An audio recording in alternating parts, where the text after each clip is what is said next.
ವಸುದೇವಸುತಂ ದೇವಂ ಕಂಸಚಾಣೂರಮರ್ಧನಂ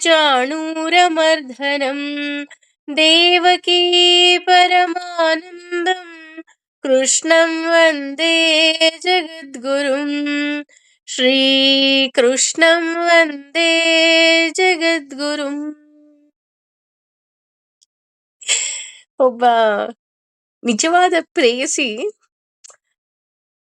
ಅವಳು ಯಾರನ್ನ ಪ್ರೀತಿಸ್ತಾಳೋ ಅವ್ರ ಬಗ್ಗೆ ತಿಳ್ಕೊಳ್ತಾ ತಿಳ್ಕೊಳ್ತಾ ಇನ್ನೂ ಅತಿ ಹೆಚ್ಚೆ ಹೇಗೆ ಪ್ರೀತಿಸೋದಕ್ಕೆ ಶುರು ಮಾಡ್ತಾಳೋ ಹಾಗೆ ಈ ಭಗವದ್ಗೀತೆಯ ಒಂದೊಂದು ಶ್ಲೋಕದ ಅರ್ಥವನ್ನ ತಿಳ್ಕೊಳ್ತಾ ತಿಳ್ಕೊಳ್ತಾ ತಿಳ್ಕೊಳ್ತಾ ಹೇಗಾಗೋಗ್ಬಿಟ್ಟಿದೆ ಅಂದ್ರೆ, ಗೊತ್ತಿತ್ತು ಮನಸ್ಸಿಗೆ ಅವನೇ ಎಲ್ಲ ಅಂದ್ರೆ ಕೃಷ್ಣ ಬಿಟ್ರೆ ಇನ್ಯಾರೂ ಇಲ್ಲಪ್ಪ, ಅವನೇ ಸರ್ವೋತ್ತಮ ಅಂತ ಗೊತ್ತಿತ್ತು.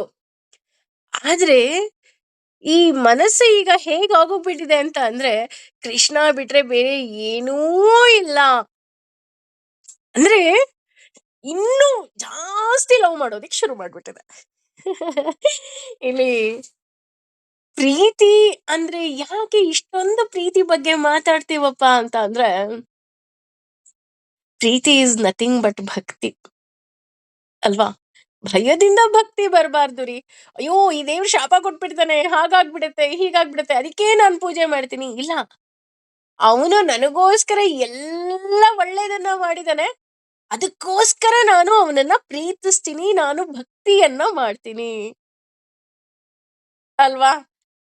ಇಟ್ ಈಸ್ ಸೋ ಟ್ರೂ ಅಲ್ವಾ? ಅಂದ್ರೆ ಪ್ರೀತಿಸ್ತಾ ಪ್ರೀತಿಸ್ತಾ ಅಂದ್ರೆ ಪ್ರೀತಿಯಿಂದ ಭಕ್ತಿ ಮೂಡ್ಬೇಕೇ ವಿನಃ ಭಯದಿಂದ ಖಂಡಿತವಾಗ್ಲೂ ಭಕ್ತಿ ಮೂಡಬಾರದು ಅಂತ ಆ ಮುಂಚೆನೂ ಹೇಳಿದ್ದೆ.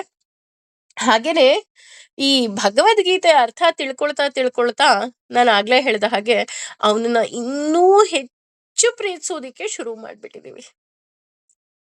ಯಾಕಪ್ಪ ಇಷ್ಟೊಂದು ಪ್ರೀತಿಸ್ತೀವಿ ಅವನನ್ನ ಅಂತ ನೋಡೋದಾದ್ರೆ, ಅವನು ನಮಗೆ ಎಷ್ಟು ಚೆನ್ನಾಗಿ ನಾವು ಹೇಗೆ ಆಹಾರ ಕ್ರಮದಿಂದ ನಾವು ರಜೋಗುಣ ತಮೋಗುಣ ಸಾತ್ವಿಕ ಗುಣದ ಬಗ್ಗೆ ತಿಳಿಸ್ತಾ ಹೋದ್ರು, ಅದೇ ರೀತಿ ಯಜ್ಞದಿಂದ ನಮಗೆ ಸಾತ್ವಿಕ ರಾಜಸ ತಾಮಸ ಗುಣಗಳನ್ನ ತಿಳಿಸ್ತಾ ಹೋದ್ರು ಅಲ್ವಾ? ಆಲ್ರೆಡಿ 3 ಶ್ಲೋಕ ಆಹಾರದ ಬಗ್ಗೆ, 3 ಶ್ಲೋಕ ಯಜ್ಞದ ಬಗ್ಗೆ ತಿಳಿಸ್ತಾ ಹೋದ್ರೆ, ಈಗ ತಪಸ್ಸಿನ ಬಗ್ಗೆ ತಿಳಿಸ್ತಾ ಹೋಗ್ತಾರೆ. ನಾ ಹೇಳದ್ನಲ್ಲ, ಆ ಅವನನ್ನ ಇನ್ನೂ ಅತಿ ಹೆಚ್ಚು ಪ್ರೀತಿಸೋದಕ್ಕೆ ಕಾರಣಗಳು ಹಲವಾರು. ಅದರಲ್ಲಿ ಇದು ಒಂದು ಅಂತ ಹೇಳಿದ್ರೆ ಖಂಡಿತ ತಪ್ಪಾಗೋದಿಲ್ಲ. ಯಾಕೆ ಅಂದ್ರೆ ನಾವೆಲ್ಲ ಏನ್ ಅನ್ಕೊಂಡ್ಬಿಟ್ಟಿದ್ವಪ್ಪ ಅಂತ ಅಂದ್ರೆ, ತಪಸ್ಸು ಅಂತ ಅಂದ್ರೆ ತುಂಬಾ ಕಷ್ಟ, ಕಾಡಿಗೆ ಹೋಗ್ಬೇಕು, ವರ್ಷಾನ್ಗಟ್ಲೆ ತಪಸ್ ಮಾಡ್ಬೇಕು, ರಾವಣ ಕುಂಭಕರ್ಣ ಇವರೆಲ್ಲ ಹೇಗೆ ತಪಸ್ ಮಾಡಿದ್ರು ಆ ರೀತಿ ತಪಸ್ ಮಾಡ್ಬೇಕಾ ಅಂತ ತಿಳ್ಕೊಳ್ತಾ ನಮ್ಮ ಮನ್ಸಲ್ಲಿ ಅದೇ ಇದ್ದಿದ್ದು ಅಲ್ವಾ? ತಪಸ್ಸು ಅಂದ್ರೆ ಕಾಡಿಗೆ ಹೋಗೋದು, ಧ್ಯಾನ ಮಾಡ್ತಾ ಕೂತ್ಕೊಳ್ಳೋದು, ಊಟ ಇರಲ್ಲ ತಿಂಡಿ ಇರಲ್ಲ, ಅವ್ರ ಮೇಲೆಲ್ಲ ಹುತ್ತ ಬೆಳ್ಕೊಂಡ್ಬಿಡುತ್ತೆ, ಅವ್ರ ಮೇಲೆಲ್ಲ ಬಳ್ಳಿ ಬೆಳ್ಕೊಂಡ್ಬಿಡುತ್ತೆ, ಇದೇ ನಮ್ಮ ತಲೆಯಲ್ಲಿ ಇದ್ದಿದ್ದಲ್ವಾ? ಆದ್ರೆ ಇಲ್ಲಿ ಭಗವಂತ ಸುಂದರವಾದ ತಪಸ್ಸಿನ ಬಗ್ಗೆ ಹೇಳ್ತಾ ಹೋಗ್ತಾನೆ. ಅಂದ್ರೆ ತಪಸ್ಸು ಹೇಗಿರುತ್ತೆ, ತಪಸ್ಸು ಅಂದ್ರೆ ಏನು ನೋಡಿ. ನಮಗ್ ತಪಸ್ಸು ಅಂದ್ರೆ ಏನು ಅಂತಾನೆ ಗೊತ್ತಿಲ್ಲ. ತಪಸ್ಸು ಅಂದ್ರೆ ಏನು ಗೊತ್ತಾ? ತಪಸ್ಸು ಅಂದ್ರೆ ದಂಡಿಸೋದು ಅಂತ. ಏನನ್ನ ದಂಡಿಸ್ಬೇಕು? ಎಷ್ಟು ನಾವು ಆ ಅಂದ್ರೆ ಐ ಫೀಲ್ ಸೋ ಬ್ಯಾಡ್. ನಮಗ್ ಭಗವದ್ಗೀತೆ ಇನ್ನೂ ಒಂದ್ 20 ವರ್ಷ ಮುಂಚೆ ನಮಗ್ ಸಿಕ್ಬೇಕಿತ್ತು ಅಂತ ಅನ್ಸುತ್ತೆ. ಯಾಕೆ ಅಂತ ಅಂದ್ರೆ ನಮ್ ಜೀವನ ಇನ್ನೂ ಸುಂದರ ಮಾಡ್ಕೊಂಡ್ಬಿಡ್ತಿದ್ವೋ ಏನೋ ನನಗ್ ಗೊತ್ತಿಲ್ಲ ರೀ. ಆದ್ರೆ ನಮ್ಮ ಪಾಪ ಕರ್ಮ ಕಳಿಯೋವರೆಗೂ ಭಗವದ್ಗೀತೆಯ ಒಂದು ಅರ್ಥ ಇರ್ಲಿ, ಕೃಷ್ಣ ಅನ್ನೋದಿಕ್ಕೂ ಸಾಧ್ಯ ಇಲ್ಲ ಅಂತ ಹೇಳ್ತಾರೆ. So we are so lucky. ಯಾಕೆ ಅಂತಂದ್ರೆ ಭಗವದ್ಗೀತೆಯ ಒಂದೊಂದು ಶ್ಲೋಕದ ಅರ್ಥವನ್ನ ತಿಳ್ಕೊಳ್ತಾ ಇದೀವಿ. ಹಾಗೆ ತಪಸ್ಸು ಅಂತ ಅಂದ್ರೆ ದೇಹವನ್ನ ದಂಡಿಸೋದು ಅಂತ. ಹಾಗೆ ಈ ತಪಸ್ಸು ಯಾಕೆ ಮಾಡ್ಬೇಕಪ್ಪ ಅಂತ ಅಂದ್ರೆ, ಈ ತಪಸ್ಸಿನಿಂದ ನಾವು ದೇವರನ್ನ ಮೆಚ್ಚಿಸಬಹುದು. ಯಾವ ದೇವರನ್ನ? ನನ್ನ ಪ್ರಿಯಕರನಾದ ಕೃಷ್ಣನನ್ನ ನಾನು ಇನ್ನಷ್ಟು ಮೆಚ್ಚಿಸೋದು.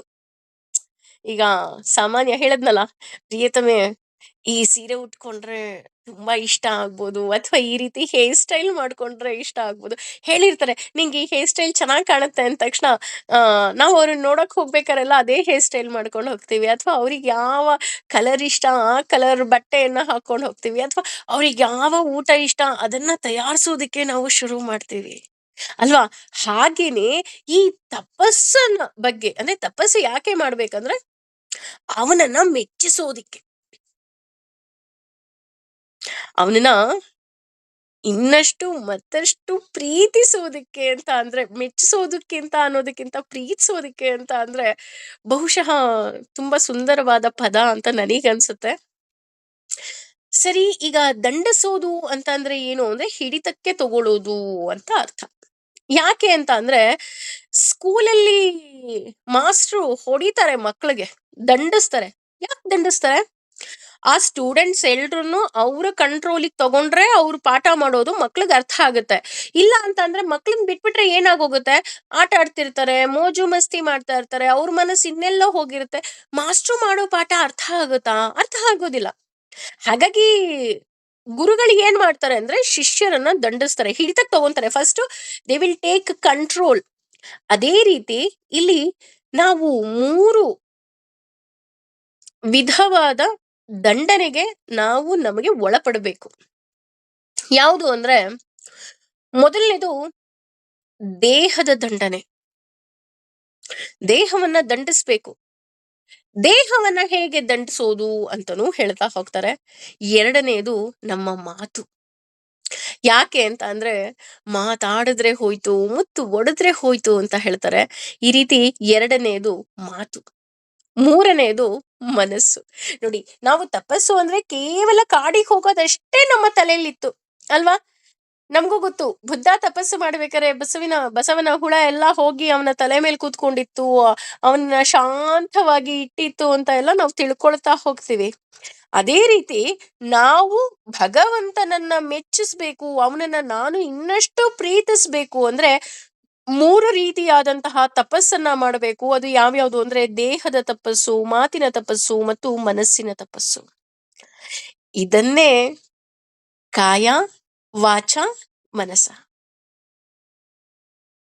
ನೋಡಿ, ನಾವು ಪೂಜೆ ಎಲ್ಲ ಮುಗಿದ ಮೇಲೆ, ವ್ರತ ಮುಗಿದ ಮೇಲೆ ಹೇಳುವಂತಹ ಮಂತ್ರದಲ್ಲಿ ಇದು ಅಡಗಿದೆ ಅಲ್ಲ.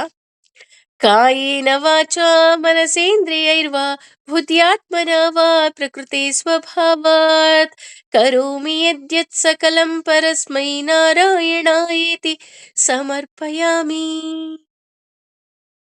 ಭಗವಂತ, ನನ್ನ ಕಾಯ, ವಾಚ, ಮನಸ ಈ 3ರಿಂದ ನಿನ್ನನ್ನ ತಪಸ್ಸು ಮಾಡ್ತಾ ಇದ್ದೀನಿ. ನನ್ನ ಈ ಕಾರ್ಯವನ್ನ ನೀನು ಸ್ವೀಕಾರ ಮಾಡು ಅಂತ. ಎಷ್ಟು ಸುಂದರ ಅಲ್ಲ? ಅದೇ ರೀತಿ ಈ ನೋಡಿ, ಒಂದು 3 ವಿಧದ ತಪಸ್ಸು. ಆ 3 ವಿಧದಲ್ಲೂ ಮತ್ತೆ 3 ರೀತಿಯ ತಪಸ್ಸು. ಈಗ ಕಾಯ ಅಂತ ಅಂದ್ರೂ ಅದರಲ್ಲಿ ಸಾತ್ವಿಕ, ರಾಜಸ, ತಾಮಸ ಬರುತ್ತೆ. ವಾಚ ಅಂದ್ರೂ ಅದರಲ್ಲಿ ಸಾತ್ವಿಕ, ರಾಜಸ, ತಾಮಸ ಬರುತ್ತೆ. ಮನಸ ಅಂದ್ರೂ ಸಾತ್ವಿಕ, ರಾಜಸ, ತಾಮಸ ಬರ್ತಾ ಹೋಗುತ್ತೆ. ಸೊ ಒಂದು ತಪಸ್ಸು ಅನ್ನೋ ಒಂದು ದೊಡ್ಡ ಮರವನ್ನ ತಗೊಂಡ್ರೆ ಆ ಮರಕ್ಕೆ 3 ಬ್ರಾಂಚಸ್. ಅದ್ಯಾವುದು? ಕಾಯ, ವಾಚ, ಮನಸ. ಮತ್ತೆ ಆ 3 ಬ್ರಾಂಚಸ್ ಅಲ್ಲಿ ಮತ್ತೆ 3 ಸಬ್ ಡಿವಿಷನ್ಸ್, ಮತ್ತೆ ಕವಲುಗಳು. ಅದು ಸಾತ್ವಿಕ, ರಾಜಸ, ತಾಮಸ. ಕಾಯ ಅಂತ ತಗೊಂಡ್ರು ರಾಜಸ, ತಾಮಸ, ಸಾತ್ವಿಕ. ವಾಚ ಅಂತ ತಗೊಂಡ್ರು ಸಾತ್ವಿಕ, ರಾಜಸ, ತಾಮಸ. ಮನಸ ಅಂತ ತಗೊಂಡ್ರು ಸಾತ್ವಿಕ, ರಾಜಸ, ತಾಮಸ. ಈ ರೀತಿ ಹೇಳ್ತಾ ಹೋಗ್ತಾರೆ. ಇವತ್ತು ಮುಖ್ಯವಾಗಿ ತಪಸ್ಸು ಅಂದ್ರೆ ಮೇನ್ ಬ್ರಾಂಚಿನ 3 ಕವಲುಗಳಾದ ಕಾಯ, ವಾಚ, ಮನಸ, ಇದ್ರ ಬಗ್ಗೆ ಇವತ್ತು ನಾವು ತಿಳ್ಕೊಳ್ತಾ ಹೋಗ್ತೀವಿ. ಇವತ್ತು ಆ ತಿಳ್ಕೊಳ್ತಾ ನಾನು ಅನ್ಕೊಂಡಿದ್ದೇನು ಅಂತ ಅಂದ್ರೆ, ಭಗವಂತ ನಮಗೆ ಭಗವದ್ಗೀತೆ ಮೂಲಕ ನಮ್ಮನ್ನ ಎಷ್ಟು ಸುಂದರ ವ್ಯಕ್ತಿಯನ್ನಾಗಿ ಮಾಡ್ತಾನಪ್ಪ. ಯಾಕೆ ಅವನನ್ನ ದೊಡ್ಡ ಮನಃಶಾಸ್ತ್ರಜ್ಞ ಅಂತ ಕರೀತಾರೆ ಅಂತ ಅನ್ನೋದಕ್ಕೆ ಸಾಕಷ್ಟು ಬೆಸ್ಟ್ ಎಕ್ಸಾಂಪಲ್ಸ್ ಅಂತಾರಲ್ಲ, ಅದು ನಮ್ಮ ಮುಂದೆನೆ ಅವನು ತೆರೆದಿಡ್ತಾ ಹೋಗ್ತಾನೆ ಅಂದ್ರೆ ಖಂಡಿತವಾಗ್ಲೂ ತಪ್ಪಾಗೋದಿಲ್ಲ. ಯಾರು ಭಗವದ್ಗೀತೆಯನ್ನ ಸರಿಯಾಗಿ ಅರ್ಥೈಸಿಕೊಳ್ತಾರೋ, ಸರಿಯಾಗಿ ತಿಳ್ಕೊಳ್ತಾರೋ, ಅವ್ರ ಜೀವನ ನಿಜಕ್ಕೂ ಹೇಳ್ತೀನಲ್ಲ ತುಂಬಾ ಸುಂದರವಾಗಿರತ್ತೆ. ಯಾಕೆ ಅಂತ ಅಂದ್ರೆ ಅಷ್ಟು ನಮ್ಮನ್ನ ಶುದ್ಧ ಮಾಡ್ಬಿಡ್ತಾನೆ. ನಾವು ಒಂದು ದೊಡ್ಡ ಫಂಕ್ಷನ್ ಮಾಡ್ಬೇಕು ಅಂತ ಅಂದ್ರೆ ಮೊದ್ಲೆಲ್ಲ ನೋಡಿ, ಈ ಹಳೆ ಕಾಲದಲ್ಲಿ ಫಂಕ್ಷನ್ ಮಾಡ್ಬೇಕಾದ್ರೆ ಒಂದು ಫಸ್ಟ್ ಫಂಕ್ಷನ್ ಏನಿರ್ತಿತ್ತು ಗೊತ್ತಾ? ಆ ಅರಿಶಿಣ ಕುಟ್ಟೋದು, ಅಕ್ಕಿ ಕೇರೋದು, ಹಪ್ಳ ಮಾಡೋದು ಅಲ್ವಾ? ಇವಾಗೆಲ್ಲ ಅದು ಶಾಸ್ತ್ರಕ್ಕೆ ಸೀಮಿತ ಆಗೋಗಿದೆ. ಆದ್ರೆ ಮೊದ್ಲೆಲ್ಲ ಅದನ್ನ ನಿಜಕ್ಕೂ ಮಾಡ್ತಾ ಇದ್ರು. ಯಾಕೆ ಮಾಡ್ತಾ ಇದ್ರು ಅಂತಂದ್ರೆ, ನಾವು ಹಾಕುವಂತಹ ಆಹಾರದಲ್ಲಿ ಯಾವುದೇ ರೀತಿಯಾದಂತಹ ಕಲ್ಲು, ಮಣ್ಣು ಎಲ್ಲ ಏನೂ ಇರಬಾರ್ದು. ತುಂಬಾ ಚೆನ್ನಾಗಿರೋ ಆಹಾರವನ್ನ ಬಡಿಸ್ಬೇಕು ಅಂತ. ಅದೇ ರೀತಿ ಇಲ್ಲಿ ಭಗವಂತ ನಮ್ಮ ಕಾಯ, ವಾಚ, ಮನಸ ಎಲ್ಲವನ್ನ ನೀಟಾಗಿ ಜರಡಿ ಹಿಡಿದು ನಮ್ಮನ್ನ ಪರಿಶುದ್ಧರನ್ನಾಗಿ ಮಾಡಿ ನಮ್ಗೆ ಕೊಡ್ತಾ ಇದ್ದಾನೆ. ಅದರಲ್ಲಿ ಮೊದಲಿಗೆ ಕಾಯಕ ತಪಸ್ಸು ಹೇಗಿರುತ್ತೆ? ಕಾಯ, ವಾಚ, ಮನಸ ಅನ್ಬೇಕಾದ್ರೆ ಮೊದಲನೇದು ಕಾಯ. ಕಾಯ ಇಸ್ ನಥಿಂಗ್ ಬಟ್ ನಮ್ಮ ಶರೀರವನ್ನ ನಾವು ಹೇಗೆ ತಪಸ್ಸಿಗೆ ಅಳವಡಿಸ್ಕೋಬಹುದು ಅಂತ ಮೊದಲಿಗೆ ಕೃಷ್ಣ ಹೇಳ್ತಾ ಹೋಗ್ತಾನೆ. ದೇವ, ಪರಮಪ್ರಭು, ದ್ವಿಜ, ಬ್ರಾಹ್ಮಣ, ಗುರು, ಗುರು, ಪ್ರಾಜ್ಞ, ಪೂಜಾರ್ಹ ವ್ಯಕ್ತಿಗಳು, ಪೂಜನಂ, ಪೂಜೆಯ, ಶೌಚಂ, ಶುಚಿತ್ವವು, ಆರ್ಜವಂ, ಸರಳತೆಯು, ಬ್ರಹ್ಮಚರ್ಯಂ, ಬ್ರಹ್ಮಚರ್ಯವು, ಅಹಿಂಸಾ, ಅಹಿಂಸೆಯು, ಚ ಕೂಡ ಶರೀರಂ, ದೇಹಕ್ಕೆ ಸಂಬಂಧಿಸಿದ, ತಪಃ, ತಪಸ್ಸು, ಉಚ್ಯತೆ ಎಂದು ಹೇಳಲಾಗುತ್ತದೆ. ಫಸ್ಟ್ ಇಲ್ಲಿ ದೇಹವನ್ನ ಹೇಗೆ ನಾವು ತಪಸ್ಸಿಗೆ ಒಳಪಡಿಸಬಹುದು ಅನ್ನುವಂತಹ ಸುಂದರ ವಿಷಯವನ್ನ ಇಲ್ಲಿ ಹೇಳ್ತಾ ಹೋಗ್ತಾನೆ ಭಗವಂತ. ಮೊದಲಿಗೆ ದೇವ, ದ್ವಿಜ, ಗುರು, ಪ್ರಜ್ಞಾ ಪೂಜನಂ ಅಂದ್ರೆ ನಾವು ಗೌರವಿಸುವಂತದ್ದು ಹೇಗಿರ್ಬೇಕು ಅಂದ್ರೆ ದೇಹಕ್ಕೆ ಸಂಬಂಧಪಟ್ಟ ಹಾಗೆ ಇರಬೇಕು. ಹೇಗೆ ಅಂತ ಅಂದ್ರೆ, ಈಗ ಹಿರಿಯರು ಅಂದ್ರೆ ಕೇವಲ ವಯಸ್ಸಿನಲ್ಲಿ ಅಷ್ಟೇ ಅಲ್ಲ, ಜ್ಞಾನದಲ್ಲಿ ಅಥವಾ ಮಾರ್ಗದರ್ಶನ ನೀಡೋದ್ರಲ್ಲಿ ಅಥವಾ ವಯಸ್ಸಿನಲ್ಲಿ ಹಿರಿಯರು ಬಂದ ತಕ್ಷಣ ನಾವು ಫಸ್ಟ್ ಮಾಡೋದೇನು? ಎರಡೂ ಕೈಯನ್ನ ಮುಗಿಯುವಂಥದ್ದು ಅಲ್ವಾ? ನಮಸ್ತೆ, ಈಗ ಬಂದ್ರ, ಖುಷಿ ಆಯ್ತು. ಅಥವಾ ಶಾಲೆಗಳಲ್ಲಿ ಗುರುಗಳು ಬಂದ ತಕ್ಷಣ ಫಸ್ಟ್ ಎದ್ ನಿಂತ್ಕೊಳ್ತಿದ್ರು. ಯಾಕೆ ಎದ್ ನಿಂತ್ಕೊಳ್ತಾ ಇದ್ವಿ? ನಮ್ಮ ಗೌರವವನ್ನ ಸೂಚಿಸೋದಿಕ್ಕೆ.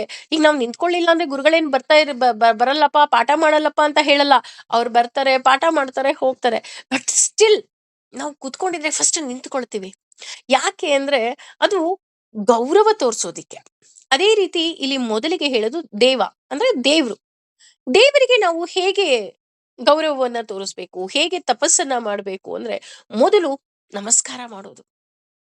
ದೇವಸ್ಥಾನ ಎಲ್ಲೇ ನೋಡಿದ್ರು ನಮಗೆ ಅರಿವಿಲ್ಲದ ಹಾಗೆ ಒಂದು ಸಲ ನಮ್ಮ ಕೈ ಎರಡೂ ಕೆನ್ನೆ ಮೇಲೆ ಹೋಗುತ್ತೆ, ಅಥವಾ ಕೈ ಮುಗಿದು ನಮಸ್ಕರಿಸ್ತೀವಿ. ಒಳಗಡೆ ಹೋಗಕ್ ಆಗ್ಲಿಲ್ಲ ಅಂತ ಅಂದ್ರೂ ಎಲ್ಲೋ ಒಂದ್ ದೇವಸ್ಥಾನ, ಅಪ್ಪ ದೇವ್ರೆ ಒಳ್ಳೇದ್ ಮಾಡಪ್ಪ ಮನಸ್ಸಿನಲ್ಲಿ ಒಂದ್ಸಲ ಅಲ್ವಾ? ಕೆಲವರು ಎರಡು ಕೆನ್ನೆಗೆ ಕೈ ಮುಟ್ಕೊಳ್ತಾರೆ, ಅಥವಾ ಕೆಲವರು ಹೃದಯಕ್ಕೆ ಕೈ ಮುಟ್ಕೊಳ್ತಾರೆ, ಅಥವಾ ಕೆಲವರು ನಮಸ್ಕಾರವನ್ನ ಮಾಡ್ತಾರೆ. ಕೆಲವರು ಮನಸ್ಸಿನಲ್ಲಿ ಅಬ್ಬಾ ದೇವ್ರೆ ಒಳ್ಳೇದ್ ಮಾಡಪ್ಪ, ಫಸ್ಟ್ ನಮಸ್ಕಾರ ಮಾಡೋದು. ಎರಡನೇದು ಎದ್ದು ನಿಲ್ಲೋದು. ಈಗ ದೇವರ ಉತ್ಸವ ಬರ್ತಾ ಇದೆ, ರಥೋತ್ಸವ ಬರ್ತಾ ಇದೆ ಅಂದ ತಕ್ಷಣ ನಾವು ಕೂತ್ಕೊಂಡಿರ್ತೀವಿ, ತಕ್ಷಣ ಪಟಕ್ ಅಂತ ಎದ್ದು ನಿಂತ್ಕೊಳ್ತೀವಿ. ಈ ಸುಂದರವಾದ ದೃಶ್ಯ ನನ್ ಕಣ್ಮುಂದೆ ಬರೋದು ಯಾವಾಗ ಗೊತ್ತಾ? ನಮ್ಮ ದಸರಾ ಟೈಮ್ ಅಲ್ಲಿ ಕಣ್ರಿ. ಎಲ್ಲ ಗಟ್ಲೆಯಿಂದ ಕೂತ್ಕೊಂಡಿರ್ತಾರೆ. ಎಂತ ಈ ಎಷ್ಟೊಂದು ಈ ಕಲಾ ತಂಡಗಳೆಲ್ಲ ಬರ್ತಿರ್ತವೆ. ಎಲ್ಲ ಕೂತ್ಕೊಂಡು ಸುಮ್ನೆ ನೋಡ್ತಾ ಇರ್ತಾರೆ.